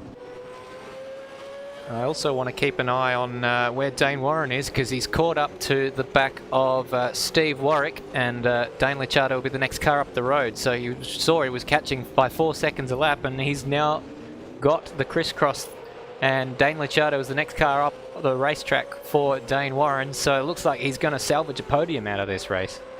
I reckon he certainly will. Dane Licciardo's time that time around was a 1:14.925, with Dayne Warren posting a 1:10.227, I think it was. So, no, it was actually a little bit slower there for Dayne Warren because he was trying to deal with a little bit of traffic. 1:10.973. It's still a 4-second gap, and Dayne Warren, look at him. It's academic at this point. He's already able over the back of him. Why am I looking at figures? Yeah, there he is. I just have to correct myself that this is not going to be for the podium spots, because Jake Maloney, in fact, made his pit stop on lap 2. We must have missed that really early on, and so this is legitimate. That actually, yeah. Look at because Dane down the inside. He's got that spot there from Dane and Dane. It's now Warren from Licciardo. I knew there was a reason why Jake Maloney was far off at the back of the field in the first safety car period. I wasn't sure if he was involved in the crash, but there we go. He made his pit stop, so he's played us like a fiddle, Jake Maloney has. He's up 8 spots from where he started. He's currently leading this race. That's a fantastic effort. Now it's a question of whether Shaun Allan can catch up, and I don't think he can. Yep. Brodie Steen has just gotten past RSM Latino, that is behind him in lap traffic. Now, what sort of lap times are Dayne Warren and Brodie Steen doing? Last time out, Brodie Steen did a 1:14.565. Dayne Warren is 4 seconds faster than the rest of the field. The gap between Brodie Steen and Dayne Warren is 9.3 seconds. So this is going to be a cracker of a last lap battle between Brodie Steen for the Race on Oz Mustang and Dayne Warren, the championship leader, to see who gets that final rostrum spot. I'm having a good night. I've written him off twice for the podium, but it's still a possibility. My apologies for Jake Maloney. I did write down that he pitted, but I just wrote down, in my haste to write down all the names of the drivers who had made their pit stops, I just wrote Mole in very scribbly letters, and in all the chaos since then, I couldn't read that was Jake Maloney. I now remember him mentioning how he nearly crashed into the back of the train when he caught back up, but my goodness, what a terrific strategy that Jake Maloney has managed to pull off here. In his return to ASC, he's going to get a victory in his first race. Absolutely, it'll be a fantastic result for him. The gap between Dayne Warren and Brodie Steen is now down to 6.2 seconds, so he hasn't made up as much time as he would have liked on that last lap, but he's still got 2 more laps to try and catch up to the back of him. He can see him distantly up ahead in his very distant vision, and Brodie Steen has been unlapped by RSM Latino, so he's actually got a bit of traffic in front of him to contend with now. Well, that's not what Brodie Steen wants at all. No, definitely not. Is he just playing it cool? I know he had to make those tyres last a reasonably long period of time, but Jake Maloney doesn't seem to have any issues right now. Well, in fact, the top three are actually all in the 13s and 14s. Brody Steen did a 14.7 on the previous lap, so a full 4 seconds slower than Dayne Warren, who we're on board with right now, who can really push because he pit at the halfway mark. He's got much more use on his tyres. Go off at the end of the race? Will we see that cliff that we saw in Sydney? We'll have to keep an eye on the sector times Oh, as they we can see him there. throughout the race. One more lap to go after this race. Jake Maloney, the leader, is on the final lap of the race, coming down to turn 2. Where is Brody Steen ahead of Dayne Warren? He's that just speck of orange right up there at turn 2. This might be close. 2 seconds is the gap now, and that's come down 4/10 in that last corner alone. So Dayne Warren's on an absolute charge. Brody Steen is going to have to drive an incredibly defensive race if he wants to hold on to the podium here. This is going to be some fantastic spectating here, folks. And just look at how much that gap is coming down every time we look at him. 1.3 seconds is now the margin between Brody Steen and Dayne Warren. And look at how much Dayne is just throwing the car around the corners. It's like a qualifying lap for him, and the gap is now completely academic. Don't even worry about the margins because you can see how close they are now. Dayne Warren just has to look for the right place to get past Brody Steen, and Brody is pulling it right to the inside there. He knows he's got Dayne Warren behind him. He's got the inside line. Is Dayne going to get him around the outside? There's a bit of contact there, as a matter of fact, and they're a little bit wobbly on the exit. Yeah, Brody's going to concede that as Jake Maloney wins the race. Perfect timing for us to see Jake Maloney cross the line ahead of Shaun Allan, and Dayne Warren is going to get a podium in a race where we'd written him off. Well, I had written him off at least twice, and Brody Steen will come home 4th to collect some valuable points for Race on Oz. Thomas McMillan is going to finish in 5th ahead of Steve Warwick. Great job from Steve Warwick. Up in 6th place, Jared Filsell in 7th, David Nenich in 8th, and Zach Baker 9th, and Dane Licciardo in 10th. Yeah, I don't think I could have called those race results at all. And your prediction for the win ended up in 5th. So it was a good recovery drive from Thomas McMillan, as a matter of fact, as everyone was pitting in front of him. But I'm wondering what happened to Dane Licciardo, because he was ahead of a lot of these guys. Did he make another pit stop, or did he just have a spin somewhere? He was pretty low on pace for the most part. I'm not sure if he had a particular moment that caused him to drop down the field. But yeah, it's a shame. He's in the points. He's got a good haul of points there, Dane Licciardo, which is good to see. That practice is paying off for sure. And he'll have some good momentum heading into race 2. Well, this is our race winner, Jake Maloney. He made a very smart decision to jump into the pits very early. When that first safety car came in, he must have known he could make those tyres last till the end of the race. And once everyone peeled off in front of him, he had clear track. And he's using the last of those tyres now, ripping in some well-earned skids around turns 11 and 12 as he peels into the pit lane now to bring an end to race 1. And what a race that was. Well, we thought the safety car might make an appearance. We mentioned it in practice, and we were validated, well, 3 corners in to the race. Yep, it wasn't super shy, the safety car this time around. It was making sure it was going to appear as soon as it possibly could. And I was almost worried that it was going to appear a 3rd time after Alex Cattle spun to the back of the field there, but thankfully we didn't have a race completely dominated by the safety car. Yeah, unfortunately for Alex Cattle, it was him doing that on his own, so he didn't have a lot of company, which was true of the other 2 incidents that brought the safety car out. No, that's right, and that pushed Alex Cattle back down to 16th, which was almost last position. There's only one other car behind him, as a matter of fact, I think it was. I've lost who that was, but it would not have been 18th position because that unfortunate honour belonged to Forzen El Nabi, who unfortunately DNF'd as a result of damage from that first crash that we saw. Yeah, well, hopefully we can see him back in race 2 to make amends for that. He was just caught up in the wrong place at the wrong time, wasn't he?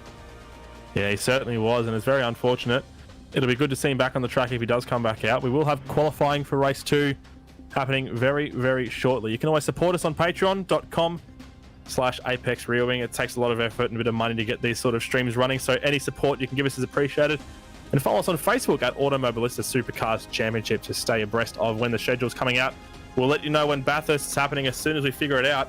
And it's a good chance to stay on top of everything that's happening in the championship, isn't it, Stairs?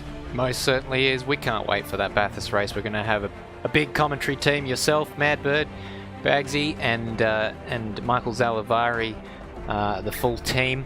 But for now, let's look at this Townsville racetrack clockwise circuit. That well, turn 2 that was the scene of many an incident, and turn 3. Let's see, qualifying record. Did that go? Well, qualifying record was a 10.6. Did we see a race lap record drop in that particular race? I think we might have. I remember seeing Dayne in the 10s for quite a number of laps, so good chance that he took the record there with him. I wouldn't be surprised at all. They were pretty quick through the whole practice session there. I'm just trying to see what the fastest lap of the race is. A 1:10.227 from Dayne Warren, so that sounds pretty quick. Yep, race record is about that. So that is gone. That now belongs to Dayne Warren. I'm just looking at the live races report from race 1 at the moment. It's got an interesting definition of the word incident, which I imagine just means contact between two cars. Most incidents, 30. Steve Warwick. Top climber, 10 positions, Steve Warwick. Oh, well. He got there, but not without a bit of contact. We saw a bit of contact just then in the pit lane as they came out. Not as many cars, I think, making their way out on this particular occasion, but still plenty of traffic as they peel their way out. Another interesting statistic from race 1, best consistency in terms of lap pace, 79.93% to Dane Licciardo. So that practice is definitely paying off for him. 79 doesn't seem particularly high, but I'm wondering if that... I'm thinking about what simresults.com that shows a statistic that maybe is slightly different to the way it's measured by live races. If anyone knows, they can post in the live chat. The safety car laps would have skewed that quite a bit, I imagine, as well.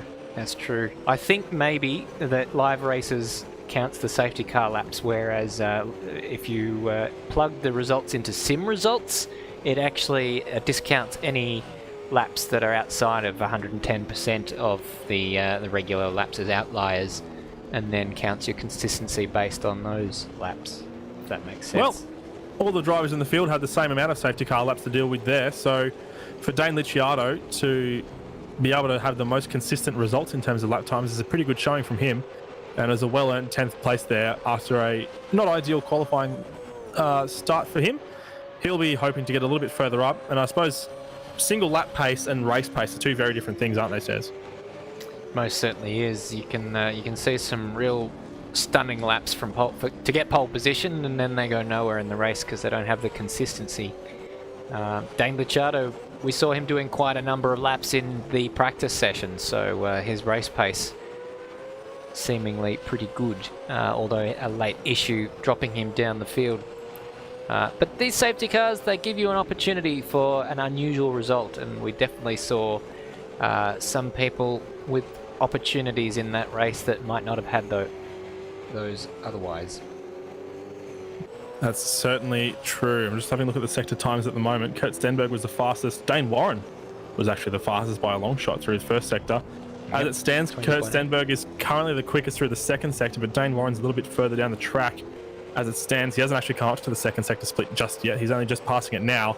Kurt Stenberg crosses the line, and it's a 1:10.692 to start us off. And Thomas O'Millan will follow shortly afterwards. Can he improve? He does by 0.4 of a second. Great job from him. I'm just keeping my eyes on Dayne Warren at the moment. RSM Latino goes third fastest, not able to improve on the guys in front of him, and is actually a couple of seconds off the pace, so he's got a bit of work to do. But Dayne Warren gets his braking marker lined up nice and straight for turn 13, and he's got nice drive out of the final corner. What's it going to look like in terms of the board? 109.965. So he's the first driver in this session to the 9s, and he's 3/10 up on Thomas McMillan. I think he's still the only driver today to do a 9. Can Ethan Warren break into the 9s? He's just coming out of the final corner right now. Doesn't look like he's going to. He misses out by 0.2 of a second, but slots in behind Dayne in second place. So who else do we have that was quick the first time around? Jake Maloney, where's he at the moment? I'm not sure if he's actually put a time down. No, he was in the pits. In fact, he still is with Dane Licciardo. We've got Shaun Allan in 4th on a lap. He's looking like he might improve as well. But yeah, Jake Maloney's put his feet up after winning the first race. Yeah, resting on his laurels already. Well, we've seen him do this before. He'll sometimes not qualify, and then he'll start the race from last, and by the end of the first lap somehow he's in 10th place from starting in 18th. It's always good fun to watch people who can cut through the field like that. With the last season of Apex Rear Wing, we had reverse grids I love those. for the 2 race rounds, and they always produce some good results, especially when you're watching our good friend Xeris, who was a dominating driver in that category, starting the second race of almost every round from the back of the grid or near enough to the back of the grid, and then getting past almost the whole field within 2 laps. It's incredible to watch. Now we're just watching Shaun Allan coming across the line to put down a flying lap, and he stays 5th at the moment with a 1:10.945. So that's a full second off the pace of Dayne Warren. Did you see Ethan Warren's time? He just missed out on the 9s. And he set a 1:10.011, just half a tenth away from Dayne. So that's improvement from Ethan Warren. Thomas McMillan's pretty close to the 9s as well. He's on a 1:10.286, and he's just peeling out of the pits to give it a second crack now. Got a little bit of work to do to make his way up to where the Warren brothers are at the moment, but it's certainly achievable. But as it stands, the qualifying results are pretty much even with what we were looking at for the first 2 rows in race 1. Dayne Warren leads the way. Ethan Warren is currently 2nd. Thomas McMillan is 3rd, and Kurt Stenberg, who's sitting in the pit lane, is 4th. We're watching Jared Philsell at the moment. He goes up to 5th. Demotes Shaun Allan back to P6 with a 1:10.6. See if Shaun Allan's got any response to that. He's in the final sector right now, and he's done a pretty... he was a little bit slower in the first sector, so he's given that one up. Yeah, it wasn't looking too bad in the second, but he has scratched that lap for the time being, and he's being followed into the pit lane by... Sorry, he needed to find a fair bit of time on that second sector. Just going to pull back on the pit lane, regroup, and he's got Ethan Warren behind him as well, doing the same thing. Dayne Warren's on an outlap, so we'll see what he can do. It might have felt a little bit threatened by what his brother Ethan did just then, by coming within a tenth of a second of toppling his pole time. Dayne has been absolutely dominant all night long, and look at him going deep in that final corner to get a perfect launch off to start his hot lap. Let's go using on board. every millimetre of the yellow painted line there on the outside as well.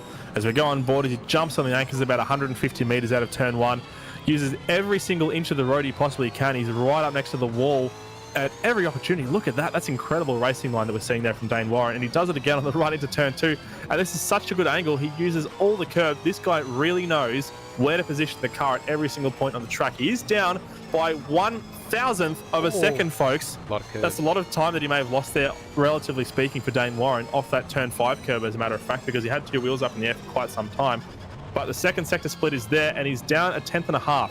So it's still very, very quick, and you can just see how he has backed out of the lap now. But in that first part of the lap especially, how good is he in terms of positioning that car, as I was saying, right next to the wall, right on the edge of the tarmac stairs? Yeah, millimetrically perfect is Dayne Warren. And we're not really doing anything to dispel the rumours that he is a robot. But I've met him in person, and the textures are really good if he is a robot. He seems like a real person to me. Well, he's gonna give it a second crack now on this lap. He's taken that wide berth again through turn 13 that you were talking about before. So we'll keep tabs on that lap time that he's putting in at the moment, but he has got traffic in front of him in the form of one of the Warwicks. Jared Philsell. Oh, no, it's not. Sorry. Similar colour. Getting used to these new liveries, so Jared Philsell gets well out of the way for Dayne Warren, and he is up by 16,000ths of a second is Dayne Warren. He might have even had a little bit of toe off the back of that car to benefit from through some of the points, and he's looking a little bit cleaner through turn 4 and 5 this time around, so he's not going to lose as much time in the second sector this time around.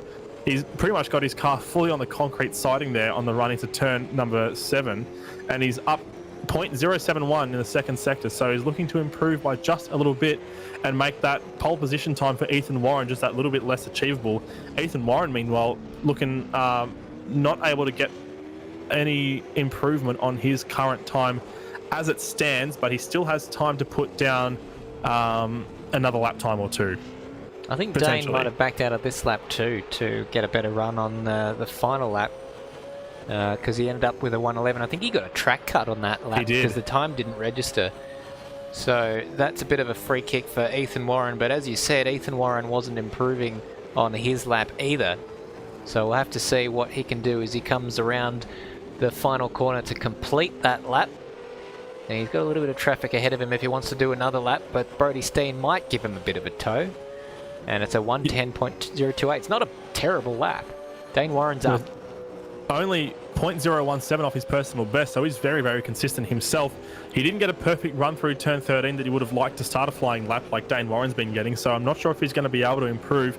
His sector 1 times are going to be down a little bit for Ethan Warren. We'll see the split come up now, and he's down 1,000th of a second on his personal best. Come on, Warren brothers. What are you doing here with your thousandths of a second horseradish? This is unbelievable. Dayne Warren might have a word to say about that. He was up by 1/10.5 through the middle sector. I don't know if you saw that, but if he's carried that speed through this final sector, he's looking at a 109.8 here, which would be absolutely remarkable. Let's see what the time is. He's lost it all in the final sector. Oh, and a huge crash there. Ethan Warren on his final qualifying lap has come completely a cropper. There were wheels going everywhere. Let's see if we can catch a replay. What happened to Ethan Warren? There was Dane Licciardo, I think, ahead of him. Did he lose it, or was he pulling over? Was there a miscommunication? Here is the... Oh, he spun. He spun in front, and Ethan had absolutely nowhere to go. Oh, what a shame. So Ethan Warren can finish no higher than second, of course. He's thrown that lap away. The closest that we have at the moment to challenge is Thomas McMillan, but he's pretty slow as it stands. I'm not sure if he's going to be able to improve on his own lap time, let alone make his way up past Ethan Warren in second. He crosses the line, and he does improve on his personal best, but it is third for Thomas McMillan. Kurt Stenberg is in the pits. Jared Filsell is the next fastest guy out on track at the moment, and he is on comparable lap times as it stands as he makes his way through the final sector now.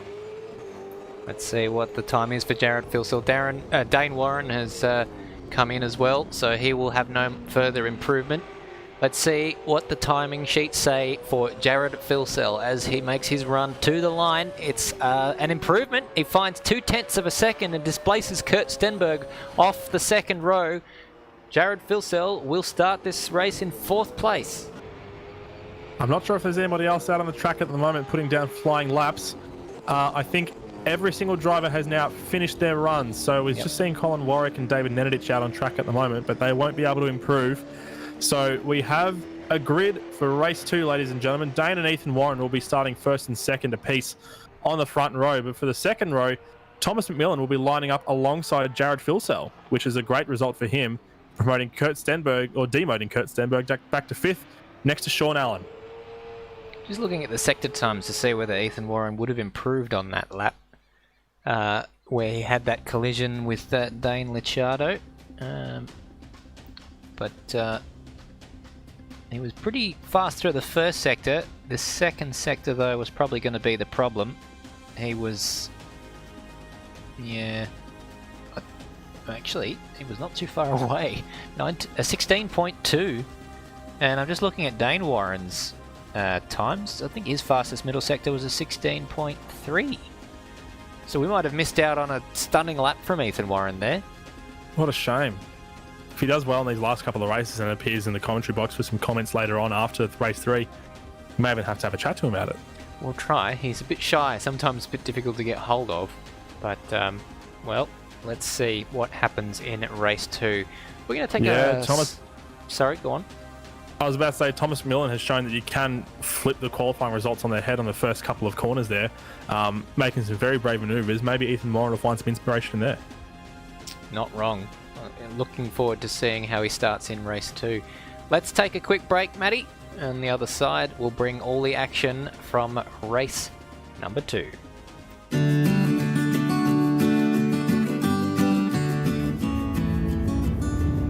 Here we are, approaching the hay plains. We've got Evie, or Goofball Antics is driving. It's happening. And on the other side there is Madbird. It's me. And Stairs here, repping in the back seat. Behind us. Oh, let's not worry about that magazine. we got Resist Xeris in the front there, resist driving. How have you felt about the trip so far, Heath?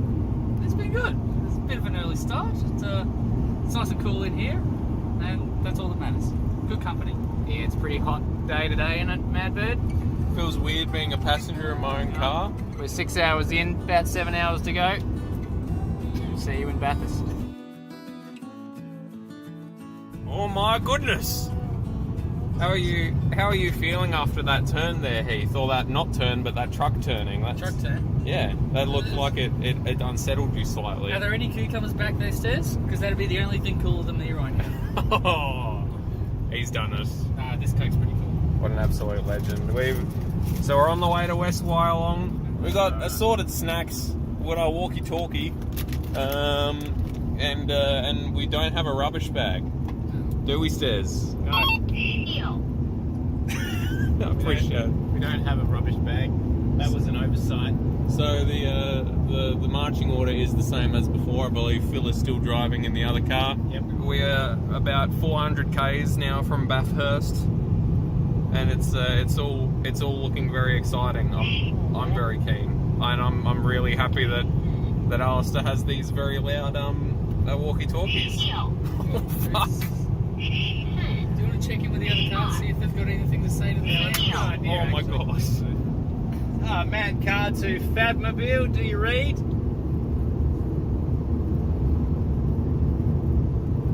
What? Take that as a yes. Do you have a question for them? How's your drive going? Oh, how's the drive going? Everything going well on yours? On your part? Yep, it sure is the countryside. Yeah, you're not wrong there. You're not wrong there. Good talk. Good talk.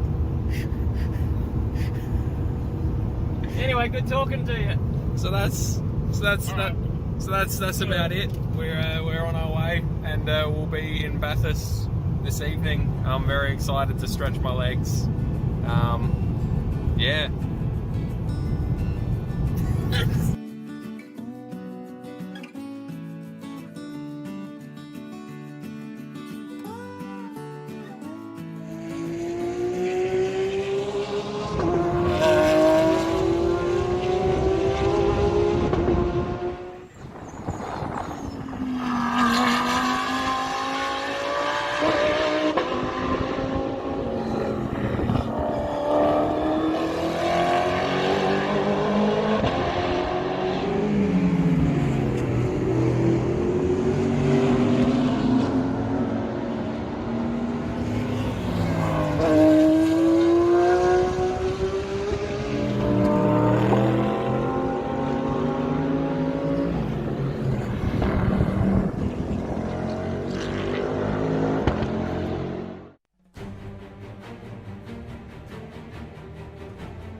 Welcome back, everyone, to the 10th round of the Automobilista Supercars Championship. We are here in Townsville in the warm-up session, about to do the second race of the night, out of 3 in the night. So let's have a quick look at the racetrack before we jump into the race session. And it'll be another 19-lap race, 55 kilometres in length, another compulsory pit stop as well, and turns 2 and turns 3 proving to be danger zones. We saw 2 safety cars in the first race, and the smart money would be on seeing a few more in the second race, Matty. Yeah, the smart money definitely would be there, and with my commentator's curse abilities that I have, I might even just put a bet on the safety car appearing once again in this race for the driver's sake, because as soon as I say that, the safety car is not going to appear again for the rest of the night, I'm sure. But in terms of predictions, I don't think I actually made a prediction for race 1. I think the driver's going to be a little bit more sensible this time around. Not to say that they weren't sensible the first lap, but obviously it's always chaotic the first race at a street circuit. So they'll have their heads around where to position their cars a little bit better. There'll be a little bit less unpredictability. Hopefully, for the driver's sake, no big crash or anything. And I'm going to put Dayne Warren down for the win in race number 2.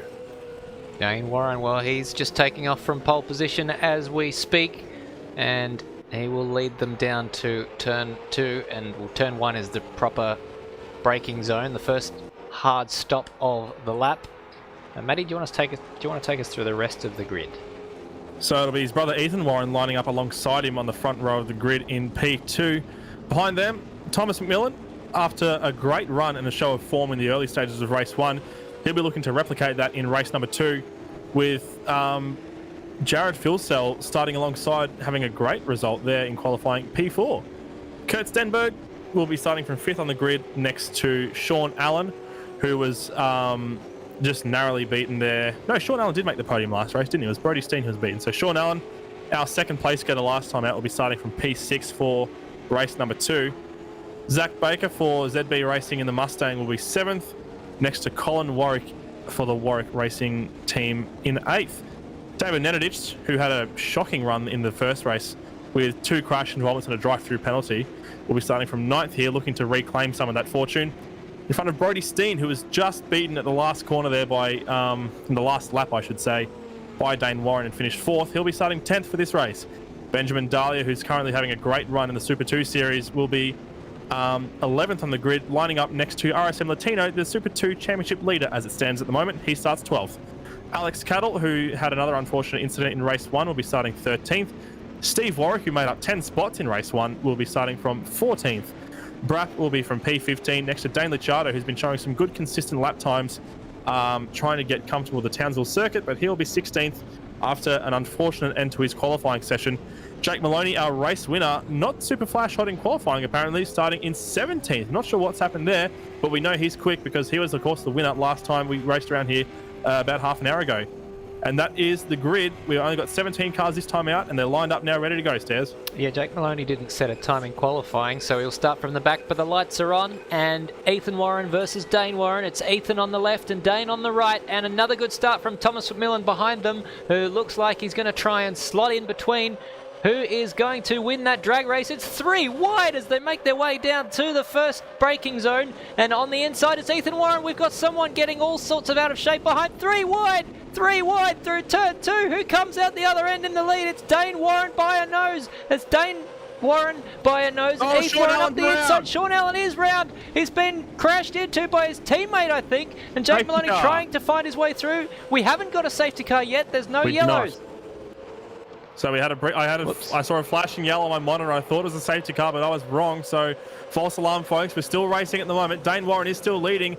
Thomas McMillan is desperately trying to fend off Jared Filsell behind him. He's doing a fantastic job piling on tons of pressure onto Thomas McMillan, and I think JF is up the inside, and he's going to make the pass here into turn 11, and that's going to not quite. Thomas McMillan holds the line. No, he's been pushed wide. And Filsell makes his way up into P3. Flash of the lights from Thomas McMillan, I think it was there. Not particularly happy as 3 into 1 does not go. And Colin Warwick gets involved as well. Kurt Stenberg behind with a bit of a watching brief. So Dayne Warren and Ethan Warren still leading the way 1-2 at the moment with a handy margin behind them of almost 2 seconds now to Filsell. So Thomas McMillan trying to make up some more of those spots. He's taking an inside line. No, he's trying to defend against Colin Warwick, as a matter of fact, but because of that, he's going to lose a spot to Kurt Stenberg. There's every chance of that happening, at least, into turn 3, but I think he's got the line. Shaun Allan is We're just seeing Shaun Allan. So he's taking his pit stop now. Maybe he's banking on a safety car happening pretty soon. Yeah, he will have damage as well, so he'll probably take a little bit of time in the pit lane repairing that. So, unfortunately, that probably means that Shaun Allan's race is as good as done, which is a drastic turnaround of his fortunes from race 1. Yeah, he was having a solid run of podiums. The only hiccup to that before tonight was the hard tyre run last week. Was it last week? The week before, I should say. Well, great scrap here for P4. Sorry to draw your attention away there, sorry, but massive wobbly moment from Kurt Stenberg on the exit of turn 10 there. Nearly lost a spot, and he has lost a spot to Thomas McMillan, but Colin Warwick is trying to get involved as well, as is Zach Baker behind them in 7th. It's a 4-car battle for 4th place at the moment. So we'll just have this replay from the opening lap to see how Shaun Allan got involved in that opening lap melee. It was the same place where we saw quite a few incidents happen. Well, someone spun at turn 2, and then it was Jake Maloney? No, Kurt Stenberg, it looks like, who might have been the initiator of that. We'll have to see another angle.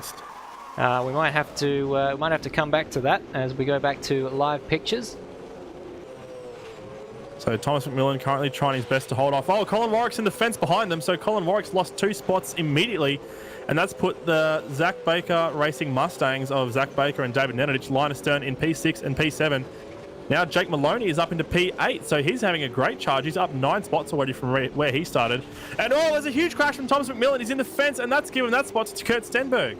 Well, it's all going off. So Dayne Warren leads from Ethan Warren, Jared Filsell in 3rd, and Kurt Stenberg in 4th. Here is an onboard from the opening lap of Kurt Stenberg, seeing what happened between himself and Shaun Allan, and just a little bit of side-to-side contact caused Kurt Stenberg to pit manoeuvre Shaun Allan there. So hugely disappointing for Shaun Allan, because he is now a minute off the lead down in 17th place and is really only circulating for the handful of points he'll pick up.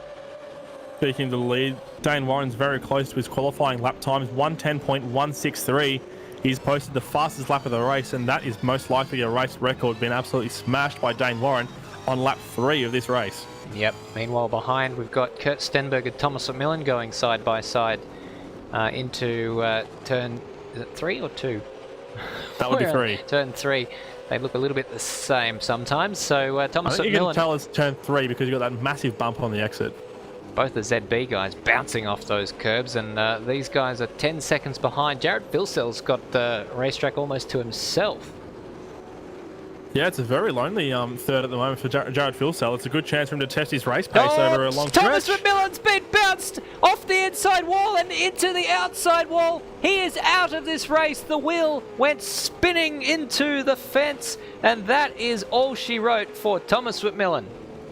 What a shame. We're just having a look at the replay now, and he's just having a very heated battle there with Kurt Stenberg. And yeah, he just got bumped into the fence at turn 9. Did he get assisted? He did. It was Zach Baker who tapped him into a very slight spin and unsettled him in a big way, and he just pinballed off both sides there. So it was Zach Baker who unfortunately nudged him just a little bit. No. Stewards are going to be busy. They certainly will be, and Thomas McMillan is our first retirement of the race. We saw David Nenadich has made a pit stop as well. He certainly has. He's got damage to his back bumper. He may even have some other damage going on in that car as well. Or he may be taking the initiative to make his pit stop early. You don't really know. It's hard to tell with the strategy at the moment. We're watching Dayne Warren now coming up on Shaun Allan. Lapping Shaun Allan already and getting past him with ease. What a huge shame for him. That's definitely not reflective of what the championship battle looks like at the moment, with Shaun Allan right behind Dayne Warren in the standings, but one whole lap behind him in this race. Well, there's going to be a big swing in the championship, isn't there? Well, there certainly will be now that Dayne Warren's back in it. He's got this momentum and he can carry it along. So we're just watching on board from Zach Baker now. Ooh. There's Thomas McMillan, and there's the tap I was talking about. Just ricocheted him off the inside wall into the outside one at full pout and just ripped the wheel straight out of the front assembly. Yeah, I think that's a fairly open and shut case. That's definitely Zach Baker's fault there. That gap was always going to close. So Jared Filsell's in for his pit stop now, which promotes Kurt Stenberg up to P3 as we stand at the moment. And there's a pretty close punch field behind Jared Filsell, so that margin that he pulled behind him is going to help him a little bit in terms of his pit exit, but he's down in 14th at the moment. Yeah, with all the action going, we haven't really had a good chance to sit down and look at the pit stop strategy, but I like that from Jared Filsell, going a little bit early. Not as early as we saw in race 1, of course, with the safety car, but with a green flag run, lap 6 is a reasonably early stop. So I think the pit delta here is because he was 6.5 seconds ahead of Kurt Stenberg when he made his pit stop. He's now 31 seconds behind, so the pit delta is 31.5 seconds behind. So I think the pit delta is around about 38 seconds here at Townsville. Yeah, we'll see. He did a 107 on his final sector. We'll wait and see. So he normally would do a 33. So that's about 34 seconds, plus whatever time he would have lost coming out of the pits as well. Looks like he loses most of it in the final sector, because he would have stopped before he crossed the start-finish line. So around 35, 38 seconds is the magic number for pit margins in terms of rejoining the field, and Brapp is just coming in for his pit stop as well from 13th position. So there would be a bit of a gap to Steve Warwick if Dayne were to pit now. he would come in behind Steve Warwick and ahead of Jared Filsell. So that makes a bit of sense.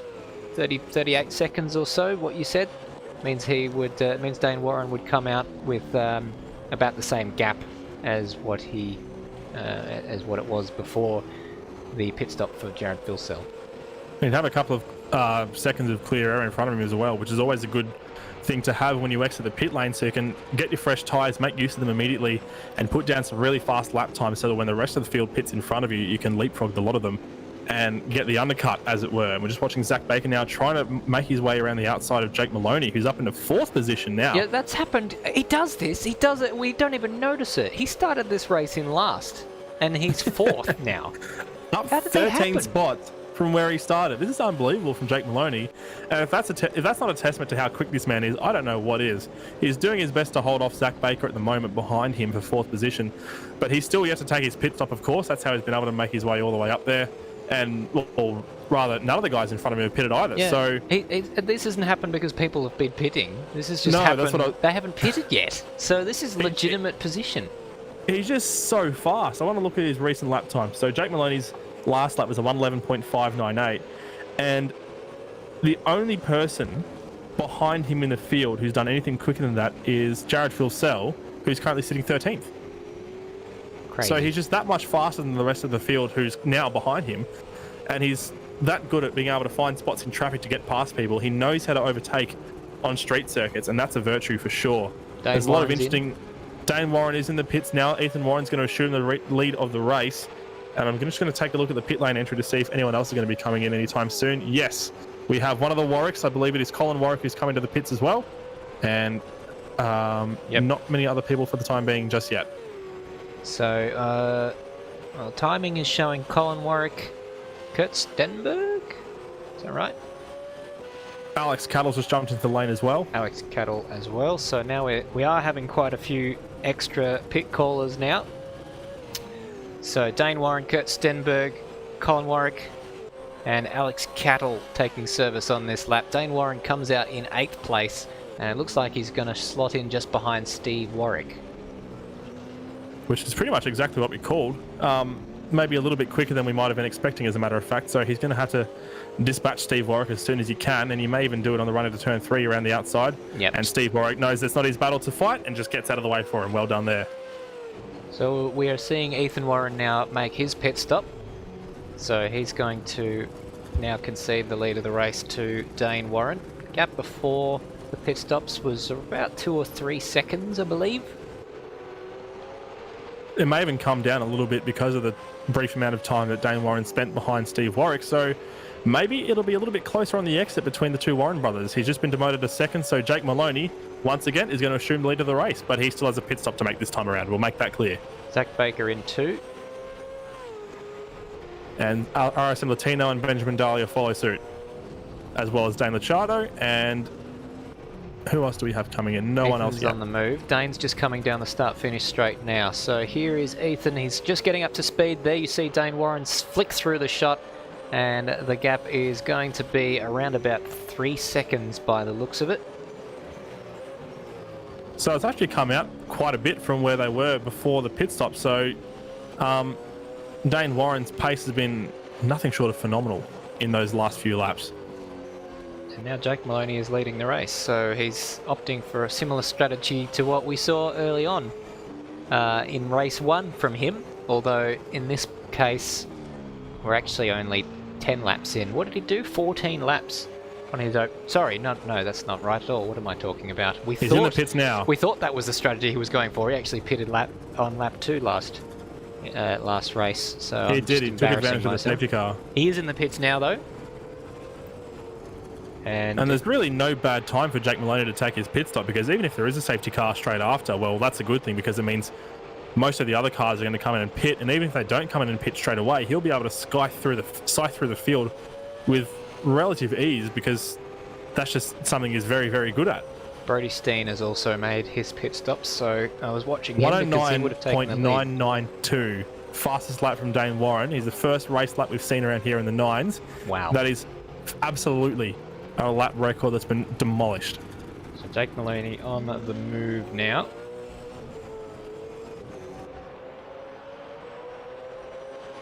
comes out ahead of his teammate Kurt Stenberg, but he'll have slightly fresher tyres. Kurt Stenberg will be up to temperature though, so he'll close in for the first few corners, and then Jake Maloney should be able to manage that gap from then onwards. 9.2 seconds of clear air in front of Jake Maloney off the back of the Steve Warwick mobile, which still has to pit, as a matter of fact. So the first 3 cars have pitted: Dayne Warren, Ethan Warren, and Jared Filsell. So that's looking like a pretty solid podium lineup as they stand at the moment.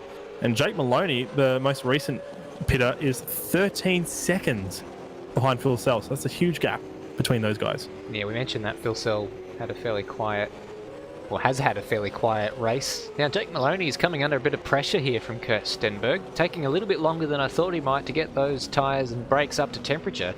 So Kurt Stenberg looking to pounce while the iron is hot. Steve Warwick ahead of them has made his pit stop, or is just about to make his pit stop, and so these two currently fighting over 5th and 6th will now be fighting over 4th and 5th.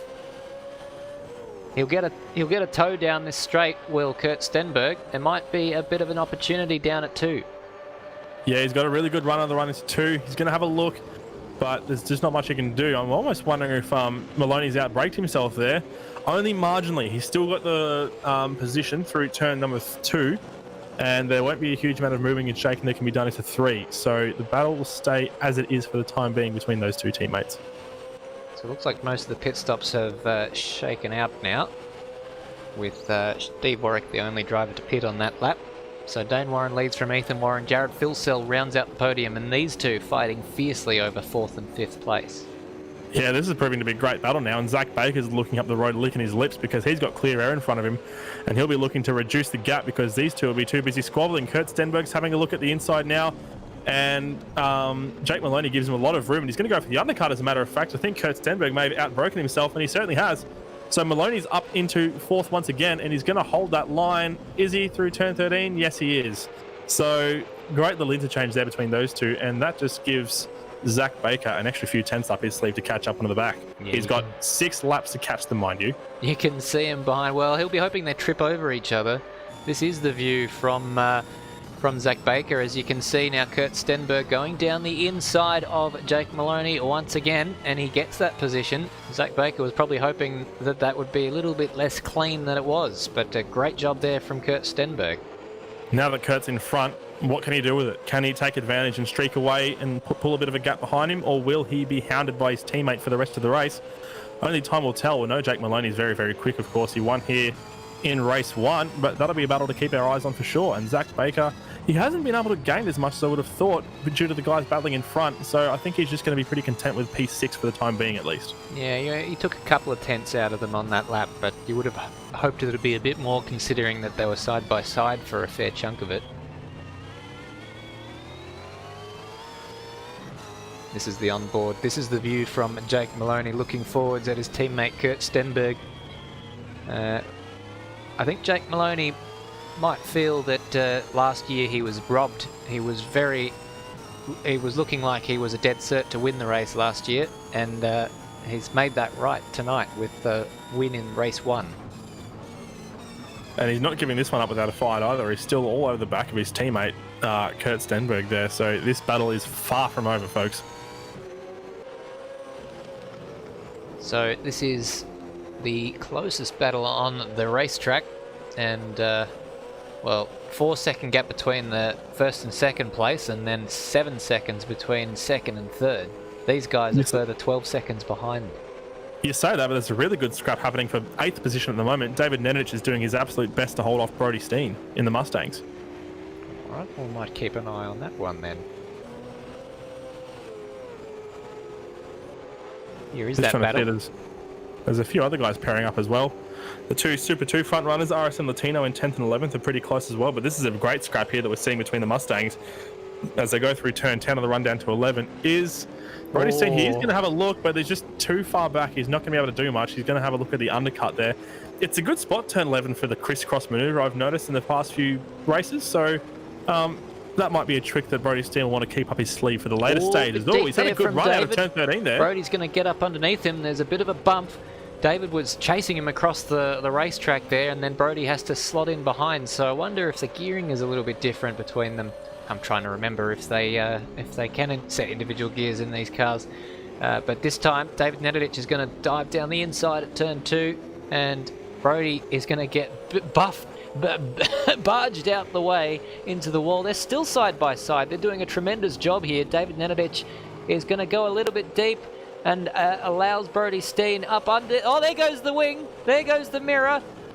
You get to see how these are detachable. Now, David's missing one, and on the other side, Brodie's missing the one on the other side, if that makes sense to you.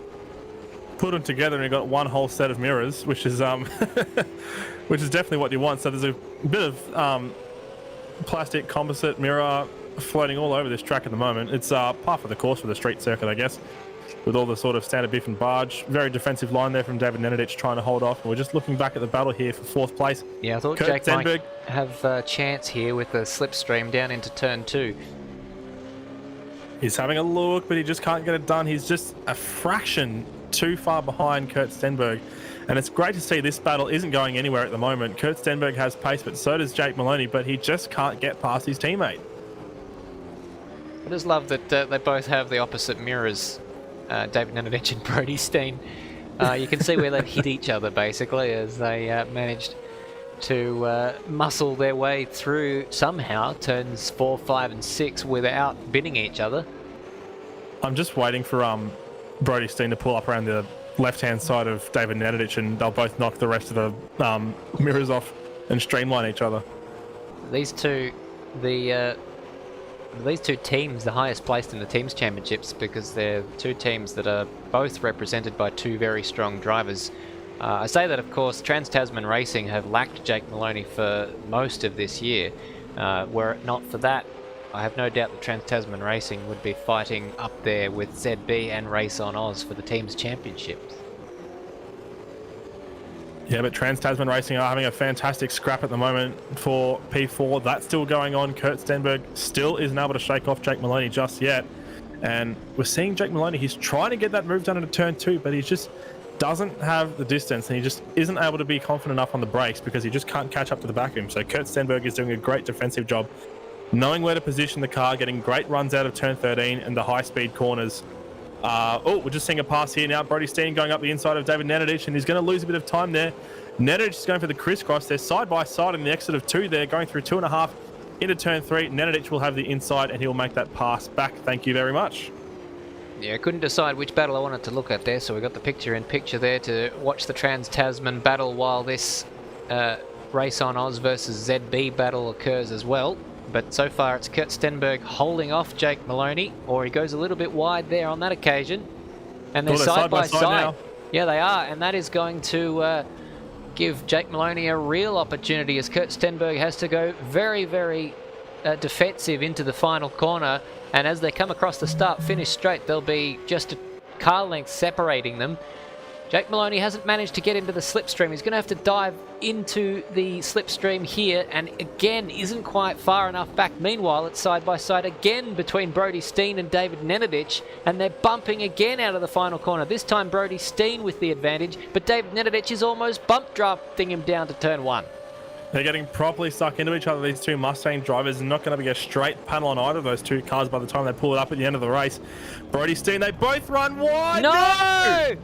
Oh, this is all falling apart for Brodie Steen there, and David Nedevich isn't going to hang around and wait for him. So let's see a replay of what exactly happened there. It was David Nedevich down the inside. He wasn't quite close enough there. Oh, and Brodie Steen, he's done that all by himself, just under the pressure. So David Nedevich was certainly not obliged to give that position back, because it was just Brodie Steen making a mistake. Yeah, he had nowhere to go there, did Brodie Steen. Unfortunately, had to follow him almost into the wall because they both ran wide. The unfortunate result of that as well is that Brodie Steen has lost both his rear view mirrors. Oh. But Nedevich still has one, never fear. And we're just looking back at the battle for P4. Jake Maloney, is he going to have another look around the outside this time? And this may be the defining factor, because Kurt Stenberg's gone on the defensive.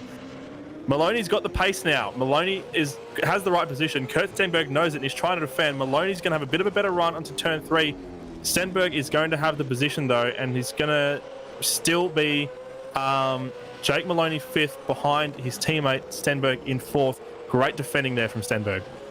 Now, at this time, this has happened without me even realising it, but this is the final lap of the race. Dayne Warren is coming across the last lap. I nearly missed it. I panicked for a moment there, but Dayne Warren is coming across the line now to win the race ahead of his brother Ethan Warren. Jared Filsell, a brilliant 3rd place, but the battle for 4th is on behind as Kurt Stenberg is having to pull out all the stops to keep Jake Maloney behind him for 4th place as Jared Filsell comes across the line just about now. But look behind, it's the 2 Trans-Tasman cars finishing line astern. Kurt Stenberg is going to hold off Jake Maloney, but only just as they drag their way across the start-finish line. There's a great run there from Jake Maloney off the final corner, but it wasn't enough. Zach Baker crosses the line in P6 with Colin Warwick in 7th just behind him. And now we've got a battle between Brody Steen in 8th and Benjamin Dahlia in 9th. Can Benjamin get anything done? He's going to have a look up the inside in the final corner. Oh, that's a big lunge. Look at that. What a move. He didn't even mean that. He slid that. He'd oversteered on the exit there. And Benjamin Dahlia, is he going to get it?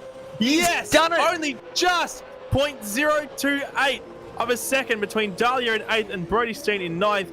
RSM Latino rounds out your top 10 here at Townsville for race 2. Oof.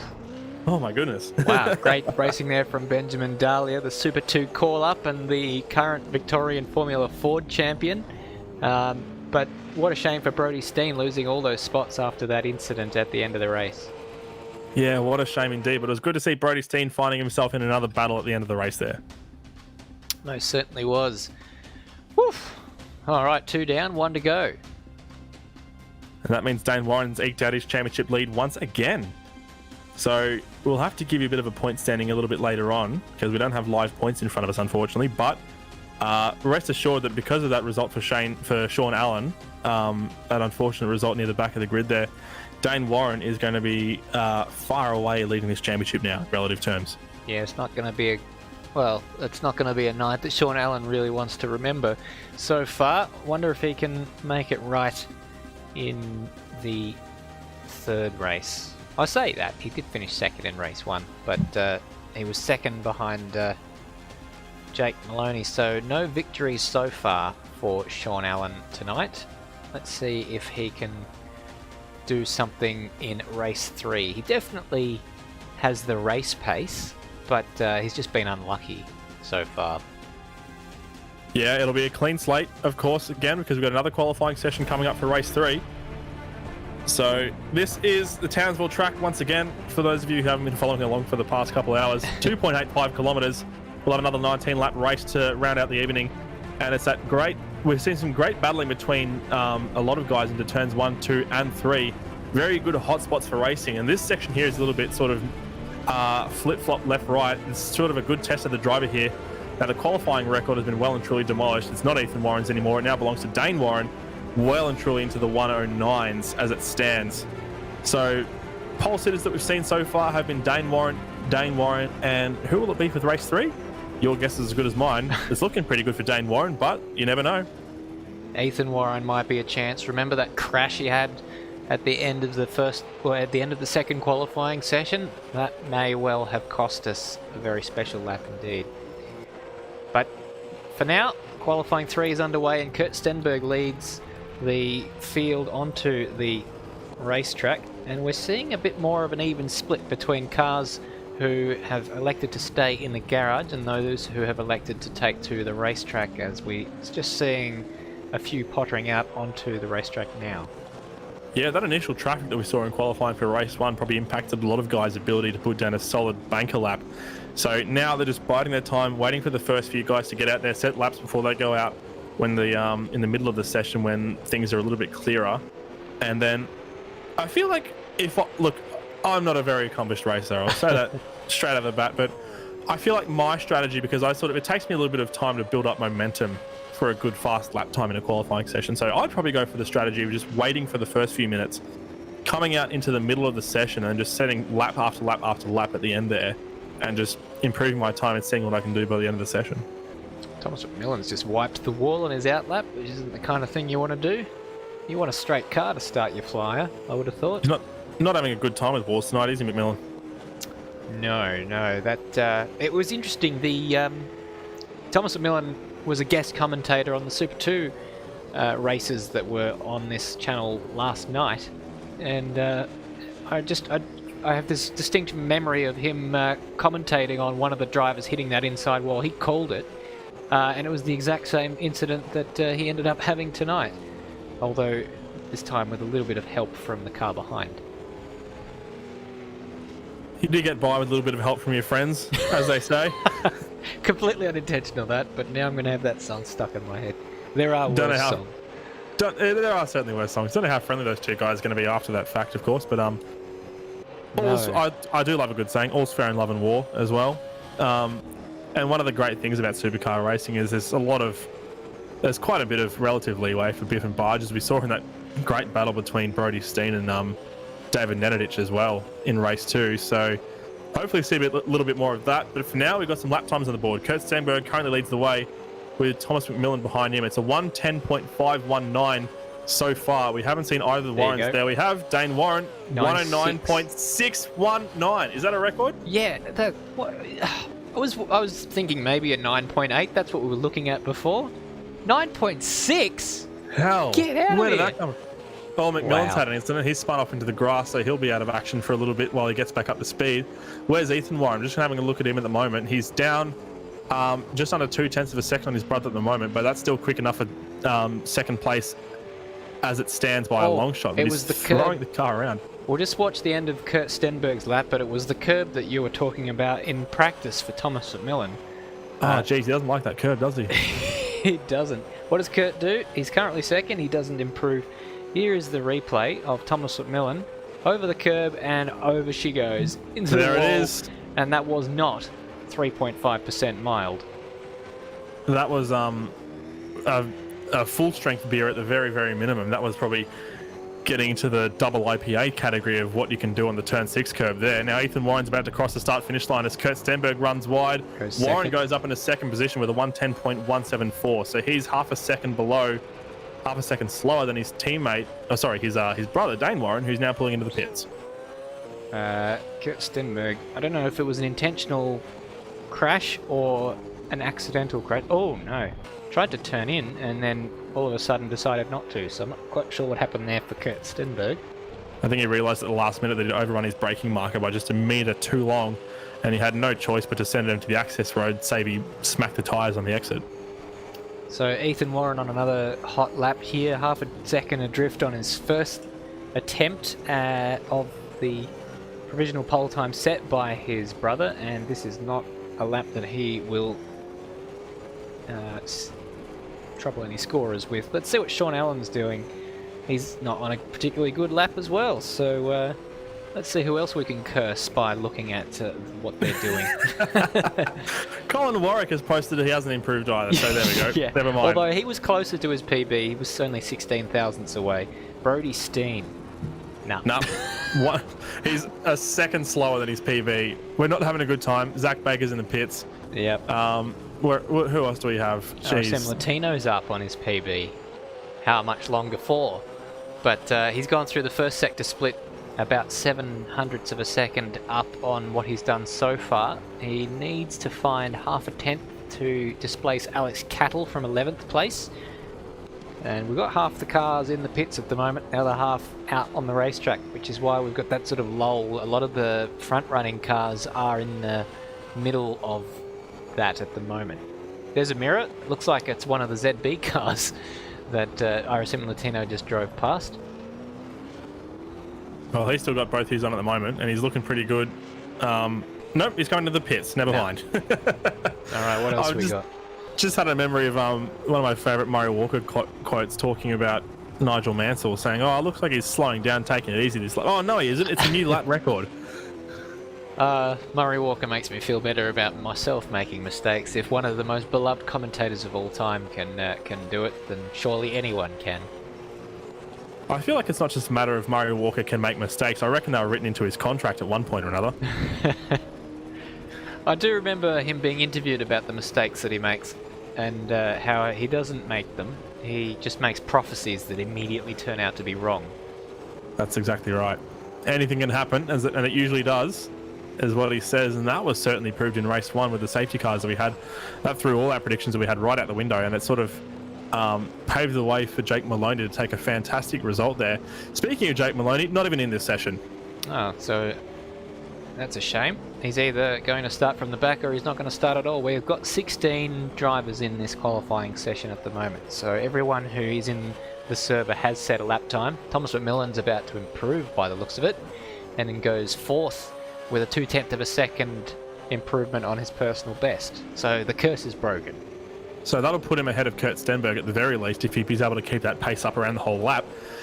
He's still a couple of tenths off Ethan Warren, but 2 tenths in the first sector is pretty good running so far, because if he's able to keep that pace up, it'll mean he'll improve by another 2 tenths. Never mind, he's down 2 tenths, so he's lost the time that he's made up in the first, and that can go completely out the window. So he's not even close to getting Kurt Stenberg this time around. But there's still going to be a couple of minutes left after this lap. We've got just over 2 minutes left in the session, so a lot of these guys out on track will have 2 more attempts to improve their position, or possibly even 1 more. Dayne Warren has just started another flying lap. I'll be keeping tabs on him to see what he can do. Yep, we're watching Ethan Warren. He's got a bit of traffic now, and I think he wasn't particularly flashed through the first 2 sectors on this lap. Will he get a bit of a tow out of the final sector? No, it looks like he's going to have cars too wide in front of him, so that's not going to help at all. Both the Warwick team cars. He does improve on his PB though. He finds 0.2 of a second and closes that gap down from half a second to 3.5 tenths. Thomas McMillan stuck a fork in it. He's in the pit lane and he will not go any faster than 4th in this qualifying session. So that opens the door for Shaun Allan. And oh, that's a big spin for one of the Warwick guys directly in front of Ethan Warren. So he did very well to avoid another late qualifying crash there, did Ethan Warren. But he's down 1.5 seconds on his PB. So this will not be the lap for Ethan Warren. Meanwhile, Kurt's trying to improve. Kurt Stenberg's got his lights ablaze and he's up 3 tenths on his personal best, so Kurt Stenberg's looking very good. Dayne Warren is looking for some clean air in front of him, as we can see right now. He's just backing it up at the moment. We're just looking at a replay of what happened to Steve Warwick, and he just looped it on the exit of turn number 2, I think that was, and he was so close to Ethan, wasn't it? Yeah, I think Ethan was on a cool down lap anyway, so not a huge drama for him. Dayne Warren coming to the line and starting a new flying lap. He had aborted that lap by the looks of it. Got a track cut. He certainly had, so he's on one last tilt to see if he can improve his qualifying record, because it's going to be pretty difficult for him to be beaten. The gap between himself and his brother is just under 0.4 of a second, so Dayne Warren's coming up to the first sector split now, and it'll be just narrowly down 0.123 off his best time so far, so not improving as yet. Ethan Warren hasn't improved either because of that incident earlier in the lap, but he'll have 1 more tilt. Kurt Stenberg wasn't able to get too much further up in terms of his lap times either, but he's still on another flyer as well. So Dayne Warren is not going to improve his time as it stands, because he's still 1.5 tenths off his personal best. Kurt's found 1.5 tenths, but that's not going to be enough to improve his position. This is the best qualifying session he's had. Oh, locked the rears, Dayne. But I think he still made the apex, so he should be okay on this particular lap. Stenberg somehow is still up on his personal best, even though he had a huge wobble on the run into turn 7 there. So Stenberg might improve a little bit, but he won't be anywhere near Ethan Warren. Yeah, Dayne has aborted that lap. Kurt has aborted his lap. So that's it for Kurt. And Ethan, will he finish this lap? I don't think there's any need to, because he's not going to improve on what Dayne has done, and Kurt isn't going to catch him. We look at who else is on the racetrack. Shaun Allan is slowing down as well, and it looks like that qualifying session is going to peter out to a stop. Ethan Warren's in the pits, so that'll be it. Dayne Warren makes it 3 from 3 pole positions, breaks the qualifying record on each one, and has set the benchmark now for future generations of ASC races at a 1 minute 9.619. He did that on his first lap, didn't he? Yep, he certainly did. My God, that is unbelievable. That's unbelievable. Ethan improved on his subsequent laps, but wasn't able to get anywhere near that. And incidentally, Ethan did break into the 9, so that was improvement on what he did in the second qualifying session. So good job there to do a 9.963. I think that might have been good enough for pole position in race 1, but not race 3 with the constant improvement we've been seeing. It would have been close. I think the pole position time for race 1 was either a 9.91 or a 9.11. either one of those two. It certainly reminded me of Porsche nomenclature. So, but for race 3, it is going to be Dayne Warren starting from pole position once again. Ethan Warren, his brother, lines up next to him on the grid, and it'll be Kurt Stenberg and Thomas McMillan filling out the second row. Fantastic. G'day to Andy Simpson, one of the guys in the live chat. Long time no see. Used to race in Automobilist for Australia races, and I remember some exciting moments in those. So stick around for race number 3. We look forward to having your company for that, but for the meantime we're just going to have a quick break. On the other side we'll bring you all the action from race number 3. All the information you want about the Automobilista Supercars Championship is now all in one place. Visit asc.rocksolidmates.com for all the official ASC content, including season calendars, results and championship points, broadcast information, rules and regulations, lap records and more. You can also get updates on our official ASC Facebook page. And don't forget to subscribe to our YouTube channel and hit the bell notification icon to get notified whenever we go live for all championship races. The Automobilista Supercars Championship is proudly brought to you by RSM, Rock Solid Mates, ARW, Apex Rear Wing, CW, Colin Warwick Designs, and Jinx Shifters.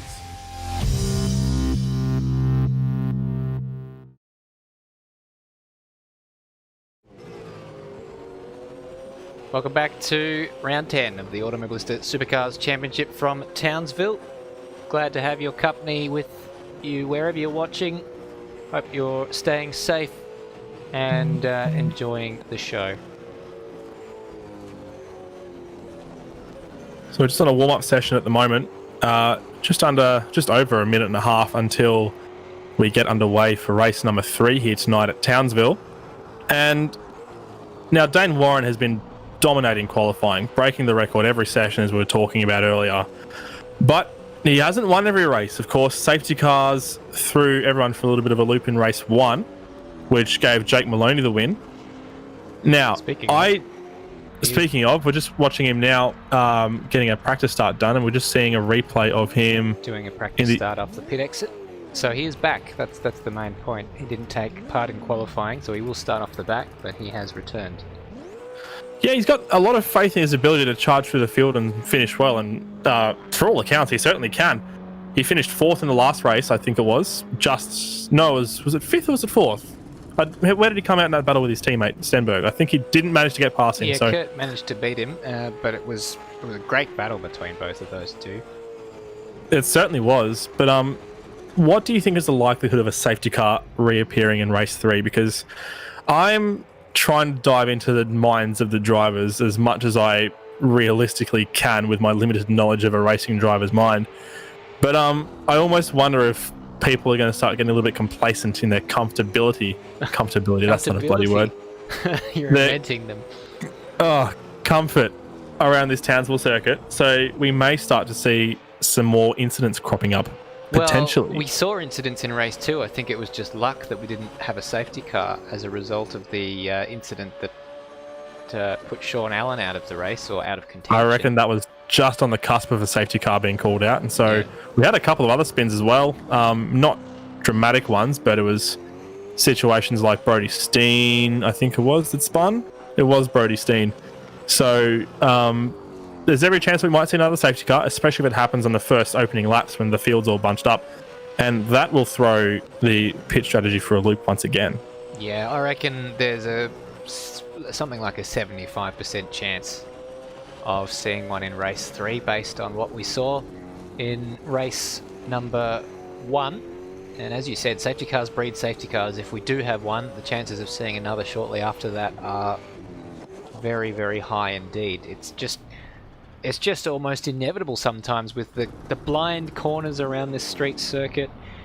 Someone gets into the back of someone else and all the other cars right behind are so close that there's not much they can do.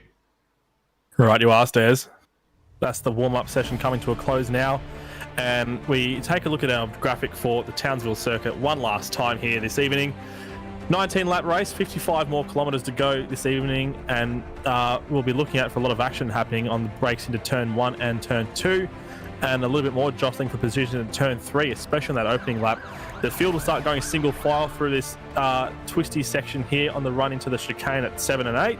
And then we'll start seeing the real action taking place as the field peters out. We'll have a really good idea of who's fast, who's not, who's able to take advantage of their pace in race number 3.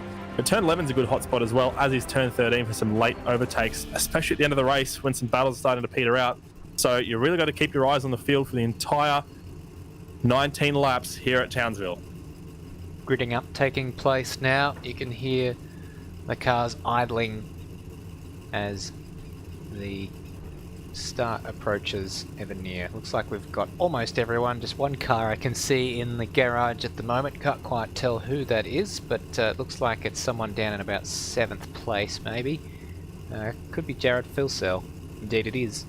So we wait for him to grid up. Hopefully he gets there in time. We're starting to hear engines revving now. And he's still yet to make... There he goes. He's made it. So we've got a full grid now, and Dayne Warren leads the way in pole position for the 3rd time tonight. The same front row in all 3 races, but the start has been slightly different for every race so far. Will it be different a 3rd time? Ethan Warren will start next to him, of course, with the inside if he can get a good start like he did last race. Kurt Stenberg, best qualifying session of the night for him. Starts out of 3rd place. Thomas McMillan has been racy on the starts as well, and was incredibly racy off the first race start. Shaun Allan out of 5th place. He's got some recovery work to do. Podium in first race tonight, but it didn't go his way at all in race 2. Disaster. Colin Warwick will start out of 6th place ahead of Jared Filsell, and then Brodie Steen for Race on Oz will start out of 8th place. He had a great battle with David Nemedich in race number 2, but Zach Baker, the other ZB car, will start next to him. David Nemedich starts 10th, and then Alex Cattle, the 3rd Race on Oz car, in 11th place ahead of Super 2 Championship leader RSM Latino. Benjamin Dahlia will start 13th ahead of Steve Warwick, and then we've got Dane Licciardo out of 15th, Brapp out of 16th, and Jake Maloney for the 2nd time tonight, starting in 17th place after not setting a lap time in qualifying. What do you reckon Jake Maloney can do this time around?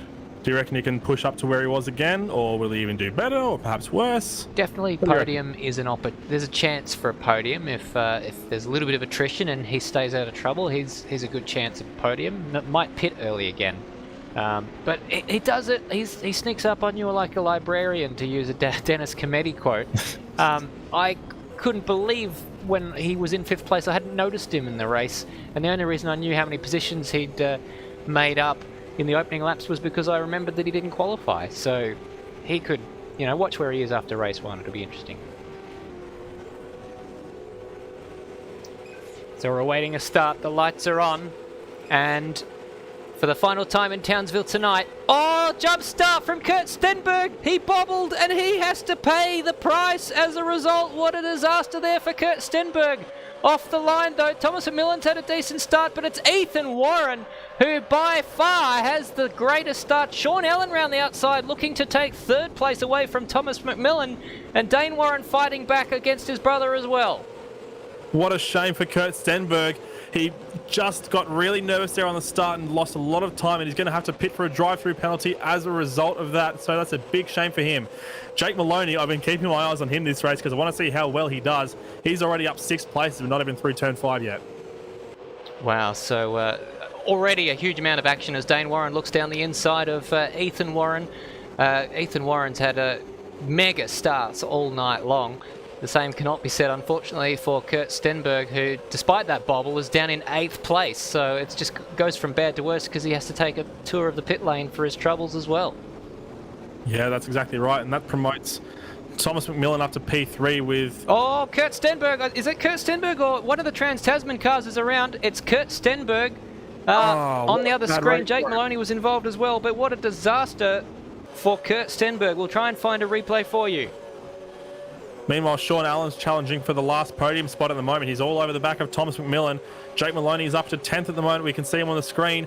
But Shaun Allan is looking around the outside of McMillan into turn 2. He can't get anything done, but he's pushed him a little bit wide on the exit.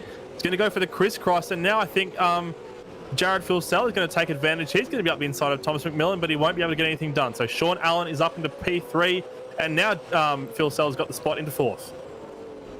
So just going back and watching the replay, Kurt Stenberg has served his drive-through penalty, but this happened just before that. He did it all by himself, angry, I think, with himself, lit up the rears on the exit there of turns 11 and 12, and he has rejoined in 17th place. So that's his Shaun Allan race. This is what happened to Shaun Allan in race 2. He had a bad one, although Shaun Allan's incident was caused by an accident.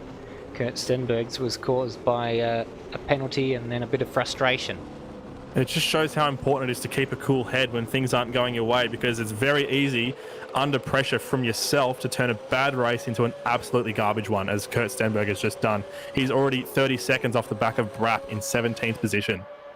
Meanwhile, the battle for the lead is on as Dayne Warren starts to put Ethan Warren under pressure and goes down the inside at turn number 2, and a very clean move between the brothers. They'll drag race down to the next line. Ethan Warren seems to get the better traction out of 2.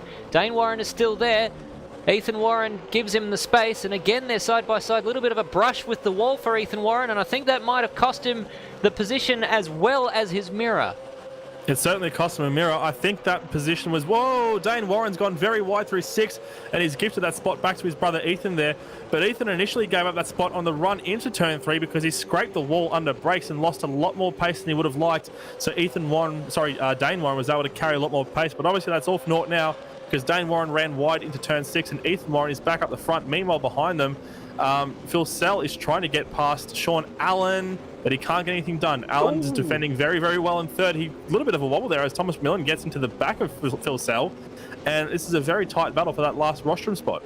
Yeah, I definitely think Thomas McMillan gave Filsell a little bit of a nudge there, which has allowed Shaun Allan to get a little bit of a break in 3rd place. He may well be thanking Thomas for that. Now, meanwhile, the battle for the lead is on once again. This time, Ethan Warren goes defensive, and Dayne Warren's going to try and drive around the outside. The better traction is going to go the way of Dayne Warren, but Ethan Warren will try and stick his nose in. No, he slots in behind, but Dayne goes wide and again allows Ethan Warren up underneath him. So again, they're side by side. Unbelievable respect between the two brothers there, and Ethan Warren is going to hold on to the 1st place position if he can somehow manage to get through turn 6. Dayne Warren will dive around the inside here at 7, and again they're side by side. It's crisscross central here, and the guys behind even catching up a little bit. Again, side by side through this flat out section. The tyres are agreeing with them right now. Dayne Warren down the inside. Ethan Warren's going to try and hold around the outside, but has to yield. Shaun Allan's going to be pretty happy seeing this battling in front of him. A lot of side-by-side action. These two brothers are going to be compromising their line through all of those corners of that last lap. And Shaun Allan, he's got a bit on his plate behind him, trying to keep Filsell at bay. But he's going to be pretty happy to see those two squabbling in front of him, because that's going to reduce their gap and reduce the amount they can streak away at the front. Yeah, I think Filsell might have a go here as well, as Dayne has to defend from Ethan. If we look further behind, Shaun Allan's just far enough up ahead to close the door firmly shut in Jared Filsell's face. Meanwhile, a little bit further back, Jake Maloney has made his way up into P6. He's just gotten past both the ZB Racing Mustangs, who are sitting side by side. So Maloney's up 11 spots from where he started 4 laps ago, I should say. So brilliant start from Maloney, but he's got a lot of time to make up. 6.5 seconds, in fact. Thomas McMillan in 5th. Yeah, again, he does it without... I mean, it's a shame that I was going to say it's a shame that we had to follow the battles at the front. Careful. Speaking of battles, I just want to draw your attention back to Shaun Allan. He's having a little biff and barge there with Filsell through turn number 10. And Filsell's going to take 3rd spot into turn 11. And it was a very, very hairy move there. Almost resulted in one of those guys spinning out. But thankfully, they've all got 4 wheels on the black stuff still, and they're pressing on. Yeah, first world problems, me complaining about having too many battles to watch. But because of these battles over 1st and 3rd place, we didn't get to see Jake Maloney fight his way up through from 17th place. Kurt Stenberg would love to fight his way up from 17th place right now, but he's 12 seconds adrift. Oh, and Dayne Warren goes adrift at turn 2 and gives Ethan Warren back 1st place. That battle's far from over as well. Dayne Warren's going to be wanting that 1st place back as soon as he can possibly get it. And he's all over the back of his brother. Meanwhile, Colin Warwick is our first pitter of the race. So we're going to start seeing a lot more cars coming into the pits to take their compulsory pit stop and throw on a fresh set of boots. At least 2 tyres they have to take in the stop. They don't have to Yep. get all 4 if they don't want to, but they do have to take at least 2. So that'll be a bit of strategy that we have to look out for, of course. But Ethan Warren and Dayne won't really want to stop anytime soon. Maybe Dayne will want to pit to try and get the undercut on his brother. Yeah, quite possibly. We haven't seen them this close all night, so it is great to get a bit of a battle between the 2 Warren brothers.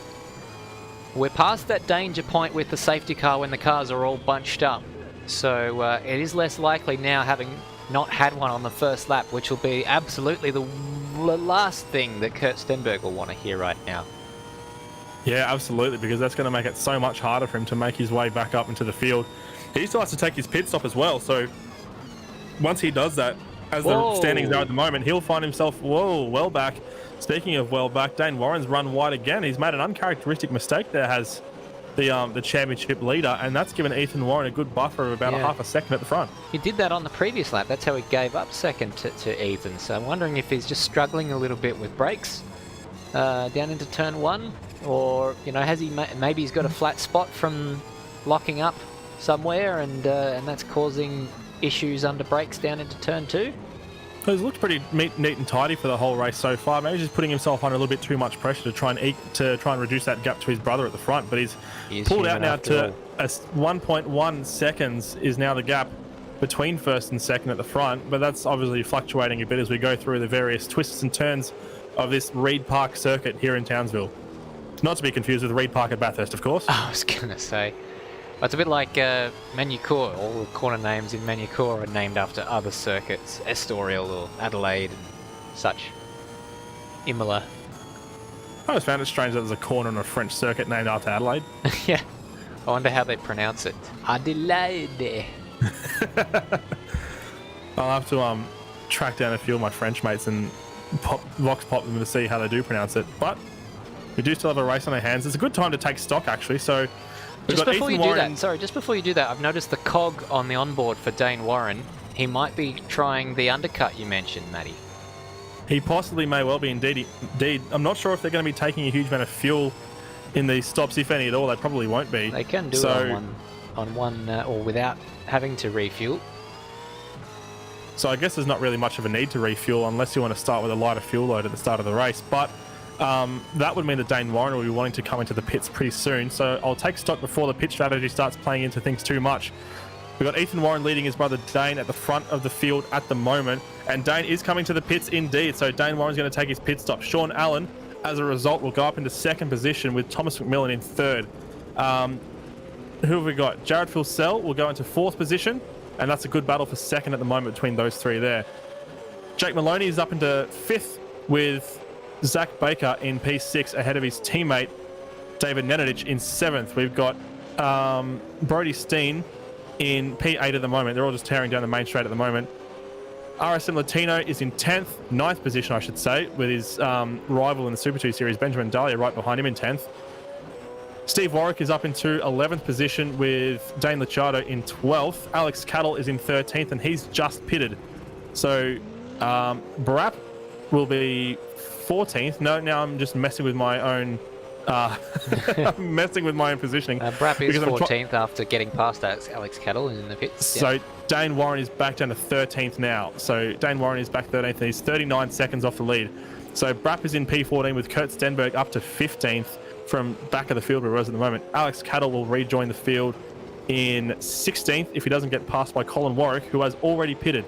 Ooh. So Ethan Warren is coming in for his stop now, and he will be followed very, very closely by Shaun Allan. Yeah, you saw there that Kurt Stenberg is just behind Dayne Warren, but he still needs to pit. Unfortunately, the drive-through penalty doesn't count. Yeah, the drive-through penalty will have to take place completely separately from the pit stop. You can't pull up in your box and wait for any amount of time, and you can't combine the penalties. It's going to be a very separate thing, so that is the reason why Kurt Stenberg is so far down the field at the moment. Zach Baker's in as well. Zach Baker certainly is in, so the leader of the race at the moment is Thomas McMillan, followed very closely by Jared Filsell, who's trying his best to get past him again, but no avail at the moment. And Jake Maloney is up into third as a result of that. So the leading driver at the moment who has pitted is Ethan Warren, who comes out in P8 just ahead of his brother. Yeah, Dayne Warren Dayne Warren's on the better tyres at the moment because he's up to temperature, and he's going to take advantage of that and drive clean around the outside of turn 2. So the undercut pays dividends there for Dayne Warren. Oh, Thomas McMillan's gone very deep down at turn 11 I should say, and has allowed Jared Filsell through, and neither of them pit on this occasion. They're going to keep battling, and again Thomas McMillan has to dive out of the way there as he nearly collects the car in front of him. He did very well to evade that potential accident there on the run through turn 13, and that is Maloney's in the pits, and so too Dane is Jake Licciardo Nenadich and Brody emerging. Steen. So Jake Maloney, David Nenadich, Brody Steen, RSM Latino is also pitting at the moment. We're starting to see almost every driver come in. Steve Warwick is going to follow them through as well. Dane and Ethan Warren, the battle for those two guys is just behind them. So this is where we start to see the Warren clan make their way up through the field as a result of the pit strategy of the guys in front of them. So it's a bit all up in the air at the moment. Dane Warren posts the 1:10.303, so he's still got plenty of pace under his belt. Steve Warwick in the pits as well. And What a shame for Jake Maloney. Well, that's put paid to good result for him. So Trans-Tasman Racing having an absolute mare in race 3 as Jake Maloney gets nabbed for speeding in the pit lane. Just want to draw your attention, if you get a chance to replay it, David Nenadich just knocked Brody Steen's backside in on the way out of the pit lane, and RSM Latino has another drive-through.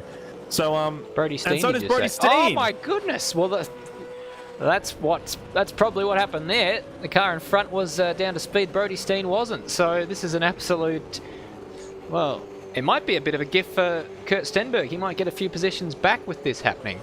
I reckon you may very well just do that. So I don't know where anybody's at the moment. I'm just going to have to wait until the pit stops start petering out, as well as the penalties. I've just seen Jake Maloney shortcut the track by a long way. I don't know if he'll certainly get a track cut for that, but whether or not, is there a degree to which if you cut the track by a certain amount, it just gives you a straight up penalty, or does it just count to your tally? No, it just counts to your tally. So if you make it one, you might as well make it a good one, I suppose. They will probably look not terribly favourably about that if they see it on the broadcast, however. So Stenberg's in to serve his penalty now, and that would be put him to actually pit, because he served his penalty earlier in the race. Oh, he certainly did. So it's just coming up as drive-through penalty on my graphic on the screen at the moment. The game does that, but you can see he is actually coming to a stop. For some reason, even after you've cleared the penalty, it still says you're coming in for a drive-through until you actually stop, and then it shows you the timer. But here are the race leaders, Thomas McMillan and Jared Filsell, coming in to join Kurt in the pits. In fact, Kurt's just on pit exit now, almost a lap behind these two. And so it's all going to shake out in the wash. So Dayne Warren is 14 seconds behind the leaders as it stands at the moment, and will surely breeze past them. It's just a matter of what that margin's going to be once this is all resolved. It's going to be a pretty hefty margin, probably around the same tune at around 20-25 seconds by the time the pit stop's resolved. So Thomas McMillan's on the move, only just behind Jared Filsell. I think he's gained a bit of time through the pit stop phase here. Look at that. No penalties for either of those guys, thankfully, so they rejoin in 4th and 5th, just behind Shaun Allan, who's been a great beneficiary of that. He's up 2 spots from where he started. He's taken his stop, and Shaun Allan is currently sitting in the box seat for a podium position with a gap of 1.5 seconds behind. Well, he'll be happy that they spend all those in-laps fighting each other so hard then. Yeah, for sure. Speaking of fighting, Jake Maloney's all over the back of McMillan now to make it a 3-car train. My goodness me, so this could potentially end in tears for either one of those. So Dayne Warren's got a bit of breathing space over Ethan Warren, and then this battle for the podium, my goodness me, that is mighty tight. It certainly is. I'm not sure what sort of pace Shaun Allan's carrying at the moment, so we'll have to keep tabs on that as the laps wear on. We've got 7 laps to go as they cross the line now. That'll be our leaders coming across very, very soon to take to the start of lap 14 of 19. So 7 laps to go. Goes quickly, doesn't it? 6 laps to go. Okay, see, now I've run out of luck in terms of my quick maths, so I'm just going to leave it at that, I think. You were having a good night before that. I was. The gap is still steady at 1.5 seconds between Shaun Allan and Filsell. I have to keep looking over at my notes because I keep forgetting his name, because I have to refer to The He on-screen hasn't timing. helped you, has he, by giving you his initials? I'm just going to catch a replay. You mentioned this earlier on, Matt. This was Brody Steen coming into the pit lane and giving poor old Zach Baker a serve. Oh, I didn't even see that. There was another contact on the way out. That's what I was talking about. So there's a bit of biff and budge between these guys all the way through the pit lane. So you're right. We'll maybe fast forward and cop the end of that as well, because I didn't even see that, and that will be the reason why he got his drive-through penalty for sure. Yeah, he's definitely not down to speed before the line, and then as it was Nenadic, wasn't it? Not Zach Baker. It Zach was. Baker Have a gives look him at a bit him. of a serve on the way out, and then they go either side of the safety car. And am I right in remembering that they both had a penalty, or was it just Zach Baker? Just Brody Steen? Just Brody Steen, because he came in way too hot on the entry. So yeah. Nenadic is currently sitting in 8th position.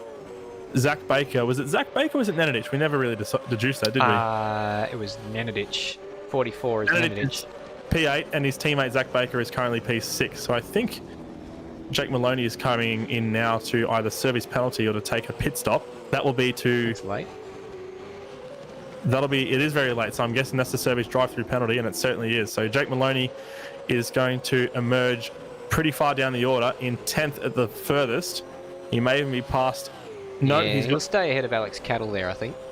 He certainly will. So it'll be 10th at the minimum for Jake Maloney this race, which is not ideally what he would have liked, but perhaps he should consider qualifying for the race next time if he wants to do a little bit better than that. Not sure what he has against qualifying. If it wasn't for speeding in the pit lane, he would have been fine. Well, meanwhile, yeah, Shaun Allan and Jared Filsell are having a decent battle of it. Thomas McMillan just sitting back waiting for him to have a big accident so he can pick up the pieces, and Shaun Allan's actually scraped the wall on the run into turn 13. He's going to compromise his break in for the corner. Not too bad. He's got the right position as well in front of Filsell, so he'll cross the line to start lap number 16 in P3. But Filsell is all over him like a cheap suit, trying to find a way past, swerving left, right, anywhere in between. He's got the inside line into turn 2.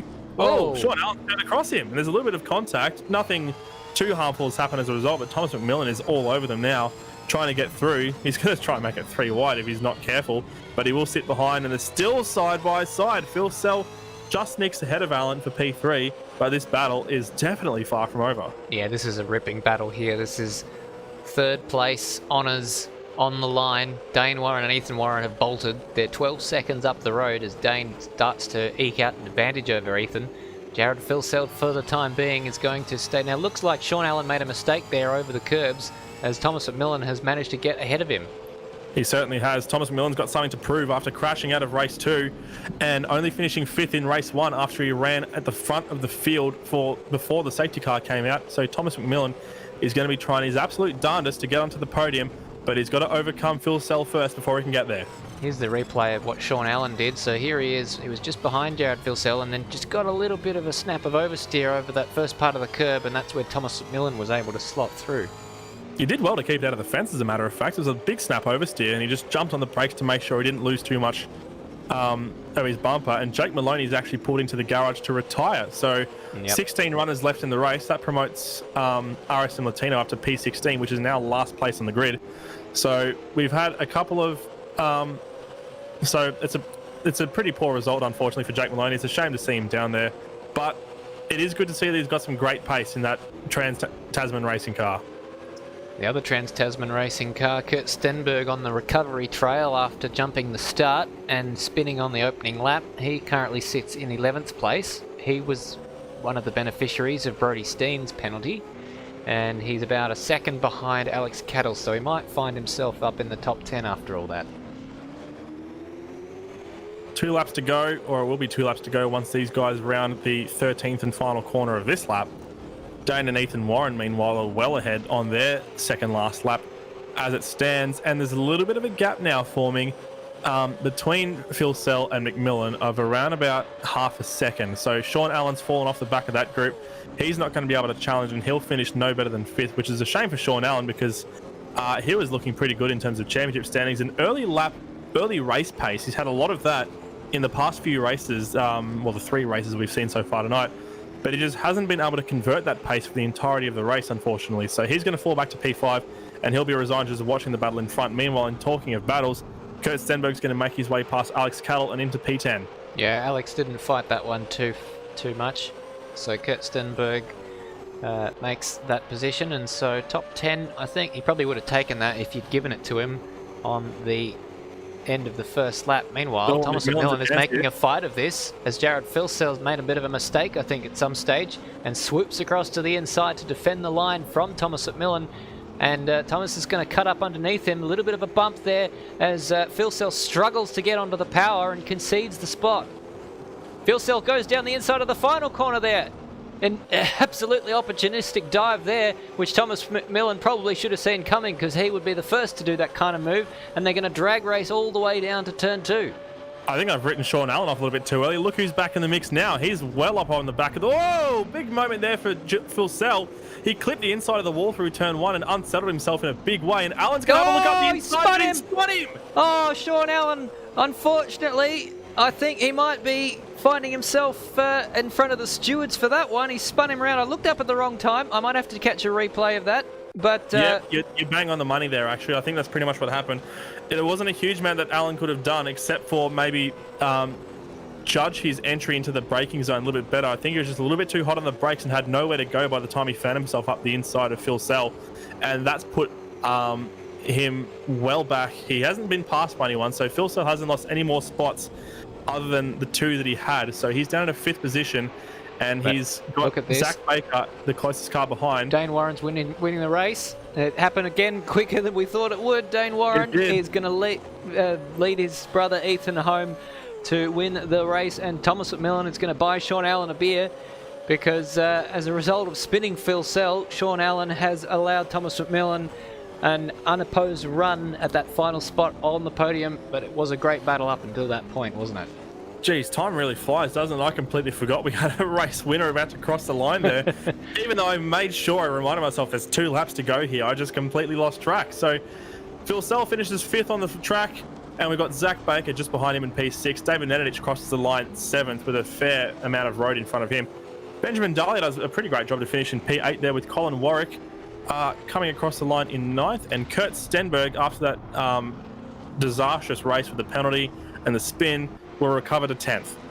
Valuable points there for Kurt Stenberg, who's trying to chase down Shaun Allan for 2nd in the championship. Shaun Allan had an up and down night. Podium in race 1. Race 2, I'm sure he won't want to remember, and race 3, he was right in the thick of it there, and in the end ended up in a last lap incident with Jared Filsell. So he ends up finishing 4th. He might cop a couple of points penalties for that, but we'll see. Plenty to come out in the wash between now and Townsville next week. Yeah, indeed. Well, keep your eye on the Facebook page, facebook.com Automobilista Supercars Championship, for any updates before then, as I see Filsell going over on his roof on the run to turn 11 there in the ensuing celebrations after the end of race 3. But we will be back next week for round 2 here at Townsville. So that'll be round 11 of the championship, mind you. It's the 2nd Townsville outing. And that was a very, very entertaining set of races, wouldn't you agree, Stez? Oh, absolutely. I'm glad we get to come back here next week, because it's going to be different again. We're expecting a completely different format again. And Townsville, these street circuits are definitely a challenge, and it's been a while since we've had one, and I think it showed a little bit. Yeah, definitely. Those walls were a lot closer than a few of the drivers were really used to. And there's a lot of pinballing around there. I reckon on that battle that McMillan was having with Filsell, McMillan almost did unto Filsell what Zach Baker did unto McMillan in the 2nd race. So I think he sort of thought the better of it, trying to get a pass up the inside of that very quick turn 10 kink. And great racing was had all through the field. There's a lot of fantastic battles all the way up and down. And that was round 10. That was round 10. We've had some different podium sitters all throughout. We've had 2 different winners in Jake Maloney and Dayne Warren. Ethan Warren in the end getting 2 podiums, finishing 2nd in race number 2 and race number 3. And Jared Filsell picking up just one podium for the night. Thomas McMillan picking up one podium for the night. And Jake Maloney picking up one podium for the night, just being the one that he won, of course. Good spread of results across the field, but it's hard to go past the domination of Dayne and Ethan Warren that we saw at the front there, and that'll be an extension of Dayne Warren's lead at the head of the championship as we go into the second Townsville round. We will have 4 rounds remaining in this championship after tonight. There's still a lot to play with in terms of the championship. Of course, the championship lead is still up for grabs. Dayne Warren hasn't won it just yet, but he's on a pretty good track to doing so, wouldn't you say? Yes, but if Shaun Allan heard you say that, he might have something to say about that. We'll get a chance to ask him in a few moments' time. We're getting some of the drivers coming in for a bit of a chat now, so well, let's start with our double race winner and podium sitter in race number 1, Dayne Warren. It was a great battle between yourself and Ethan off the line a couple of times during the night. How did the night go for you in your words? I suppose it went pretty well. I was kind of not that confident coming in on car speed, but we turned it up over the weekend. But yeah, it was good fun in that last race. The first and second race were a bit interesting, especially the third one with the first one with McMillan being a bit of a well himself. But yeah, no, it was fun. Well, the first race with the safety car, did you think about pitting then, or was it just too late to make the call? I think a lot of us just assumed that there was going to be one safety car and that'd be it. So yeah, Lenny did very well pitting under the first one, and got lucky the second one came out, worked really well for him. But yeah, just got caught out, fortunately. Yeah, do you think the tyres would have lasted without that second safety car period? Absolutely not. I was having enough trouble to keep them on for 10 laps or so. So I would have struggled hard with 14 or 15 laps. Very interesting. All right, well, thanks for giving us some of your thoughts, Dayne, and look forward to seeing what you might do next week. Yep, sounds good. Thanks, guys. All right, let's move on to race winner from race number 1, Jake. We just mentioned the safety car from race 1, looking like the second safety car might have given you you might have been lucky as a result of that, but what were you thinking during that first safety car when you pitted early? During the first safety car, I pitted for the safety pitting and to repair a bit of damage, and then when the second safety car came out, I was surprised no one pitted. I wasn't sure whether you could, it was against the rules to do your CPS and the safety car, so I had a look, grab my phone, have a look, really shoved it on the safety car getting up. But yeah, I was just surprised no one else pitted. I thought it was against the rules, but turned out it wasn't, so turned out alright. Terrific. Just having a little bit of difficulty with your microphone there, but I think we picked up most of that. So congratulations on doing that sort of contra strategy and making it work. Yeah, it helps when your microphone's not up, doesn't it? There we go. That's a bit better. So with the once everyone came in to pit after that, you kind of had some clean track, and it was just about conserving the gap. Much from there, yeah, it was just driving to the gap and cruising around. So yeah, pretty easy finish to the race, which is quite good. Not a bad return to Automobilista Supercars Championship racing for you. Yeah, no, I was a bit surprised. Wasn't expecting to steal the win somehow, but yeah, no, it was good fun tonight. Fun track to race everyone on. Absolutely. And were you just trying to challenge yourself by starting from the back in the other 2 races? I just figured with the pace of Dayne and Ethan, my chances of finishing first or second were very slim, no matter where I qualified, so might as well just try and pass people. Fantastic. Well, again, congratulations, and look forward to seeing you hopefully in future rounds. Cheers, guys. All right, let's have a chat to Ethan Warren. Ethan, great starts off the line tonight. You really made those first turns riveting for the viewers at home. Yeah, those starts were very surprising for me. In my honest opinion, they weren't the greatest starts of what I'd done. So, no, just try to make the most of it off the start because I knew Dayne would have had big pace. So, yeah, I just had to keep behind. Yeah, so it looks like that final race you had a great battle before the pit stops, but then Dayne edged away afterwards. Yeah, I knew that was going to happen. In the first stint, just try to keep with him, keep him behind. And then I was going to undercut, but he went in first, so that didn't work out. And then just in the second stint, just made heaps of mistakes, so just couldn't come back from there. Well, congratulations on 2 podium finishes and giving us some exciting turn 1 action. Yeah, thanks, guys. Can't wait till next week. Absolutely. Let's have a quick chat to Shaun Allan as well. Shaun Allan, you had an up and down night, it has to be said. Good, strong result in race 1, but it kind of sort of fell away for you after that. Yeah, I seem to get in part of almost every accident at the start of each race, almost.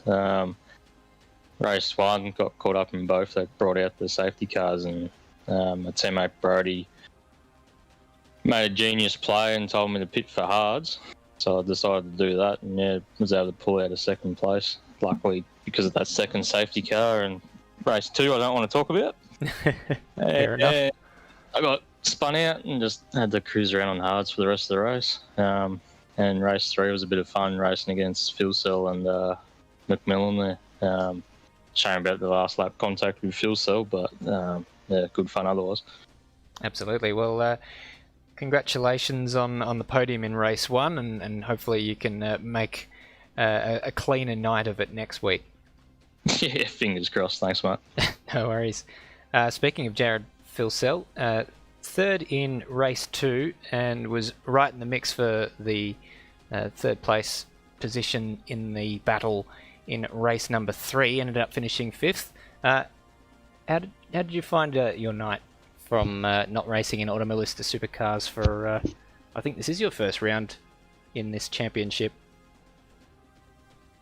How you going? Yeah, I think it is. Could be. I'm not too sure. I think you did an AMS Oz race last year. That was the year before that I commentated on, but this might be your first ASC race. Yeah. Probably spot on there. That was a bit of fun. Midweek bust ups. Different sim. It's a bit of fun. Just herding around with some mates and talking some rubbish to each other. But no, it's great.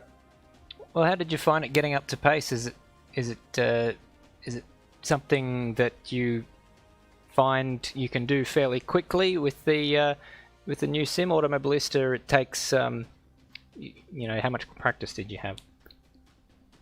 Not a lot. I spent more time trying to get my direct drive and all that stuff working with it. But I maybe did 60 laps beforehand, before the race. Thomas kindly lended me his setup, which was not too bad. So thanks to old mate there. And you had a few battles with Thomas during the night as well. Yeah, he got me at the end there. I got him in race 2, I think, and then we had that big bust up race 1. So that was great. Yeah, had a lot of fun. Well, glad to have you along for the ride, and congratulations on the podium finish in race 2. Thanks, mate. No worries. Let's move on to Thomas McMillan, who ended up prevailing in that big battle in the final race and provided us with plenty of entertainment tonight. Yeah, that race was a lot of fun with Shaun and Jared. Yeah, I was struggling a little bit on tyres there, but managed to edge out to Jared after he made one little mistake on tyres and it kind of killed his rears. But yeah, it was a pretty good night race too. I was a boxing bag. Steady put me in the bin, and then Zach Baker caused a fatal accident and I died. Don't know how I'm back for race 3, but anyways. And race 1, it was pretty good. Was leading for a bit, and then yeah, Dayne had a big dive and got me. Pretty sure. Yeah, that big crash in race 2, we saw that getting ping-ponged from the inside wall to the outside wall, and that was all she wrote. Yeah, look, I don't feel too good after that. I don't know how I'm alive, but yeah, she'll be right. Well, nurse those bruises and we'll come back and do it all again next week. yeah, I'm keen. Should be awesome. Absolutely. Well, Matty, those are our podium sitters. All of them. We were lucky enough to have a chat to everyone who finished on the podium tonight. Yeah, and what a great variety of talent that we had across the podium spots for those 3 races. Really some fantastic stuff that I saw all the way up and down the field for those 3 races. Lots of nice little scraps going on, a lot of respectful racing between the guys as well. And some phenomenal performances. And it's always a joy to watch the Automobilista Supercars series. Next week we'll be back here at Townsville. I'm not entirely sure that I'll be back here. I think Mad will be jumping back in the box for that one. Depends if we can tear him off Microsoft Flight Simulator 2020. Yeah, that's a very fair point indeed. Hopefully I'll see you all again at some time soon though. If not, I'll see you at Bathurst, and it's always been a pleasure working with you, Stairs. Absolutely. Feeling is mutual, Matty. Thanks for joining us in commentary again tonight. Thank you to all of our drivers for coming in for a chat. And thank you to everyone watching along at home. We hope you enjoyed it. We hope you'll tune in again next week for more action from Townsville. Until then, bye for now.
The same, but I stream all the shit at the start to Cole, and then I just stream in game and don't show him anything else.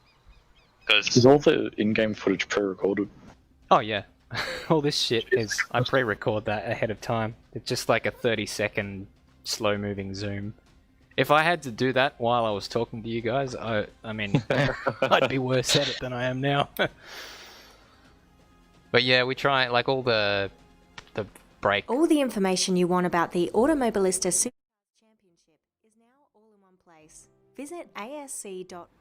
Yeah. No, I just assumed that a lot of the in-between things showing cars in the background were live. And I just have like hotkeys for things like replays. So I just hit this key here and it switches between it saying replay up there and race.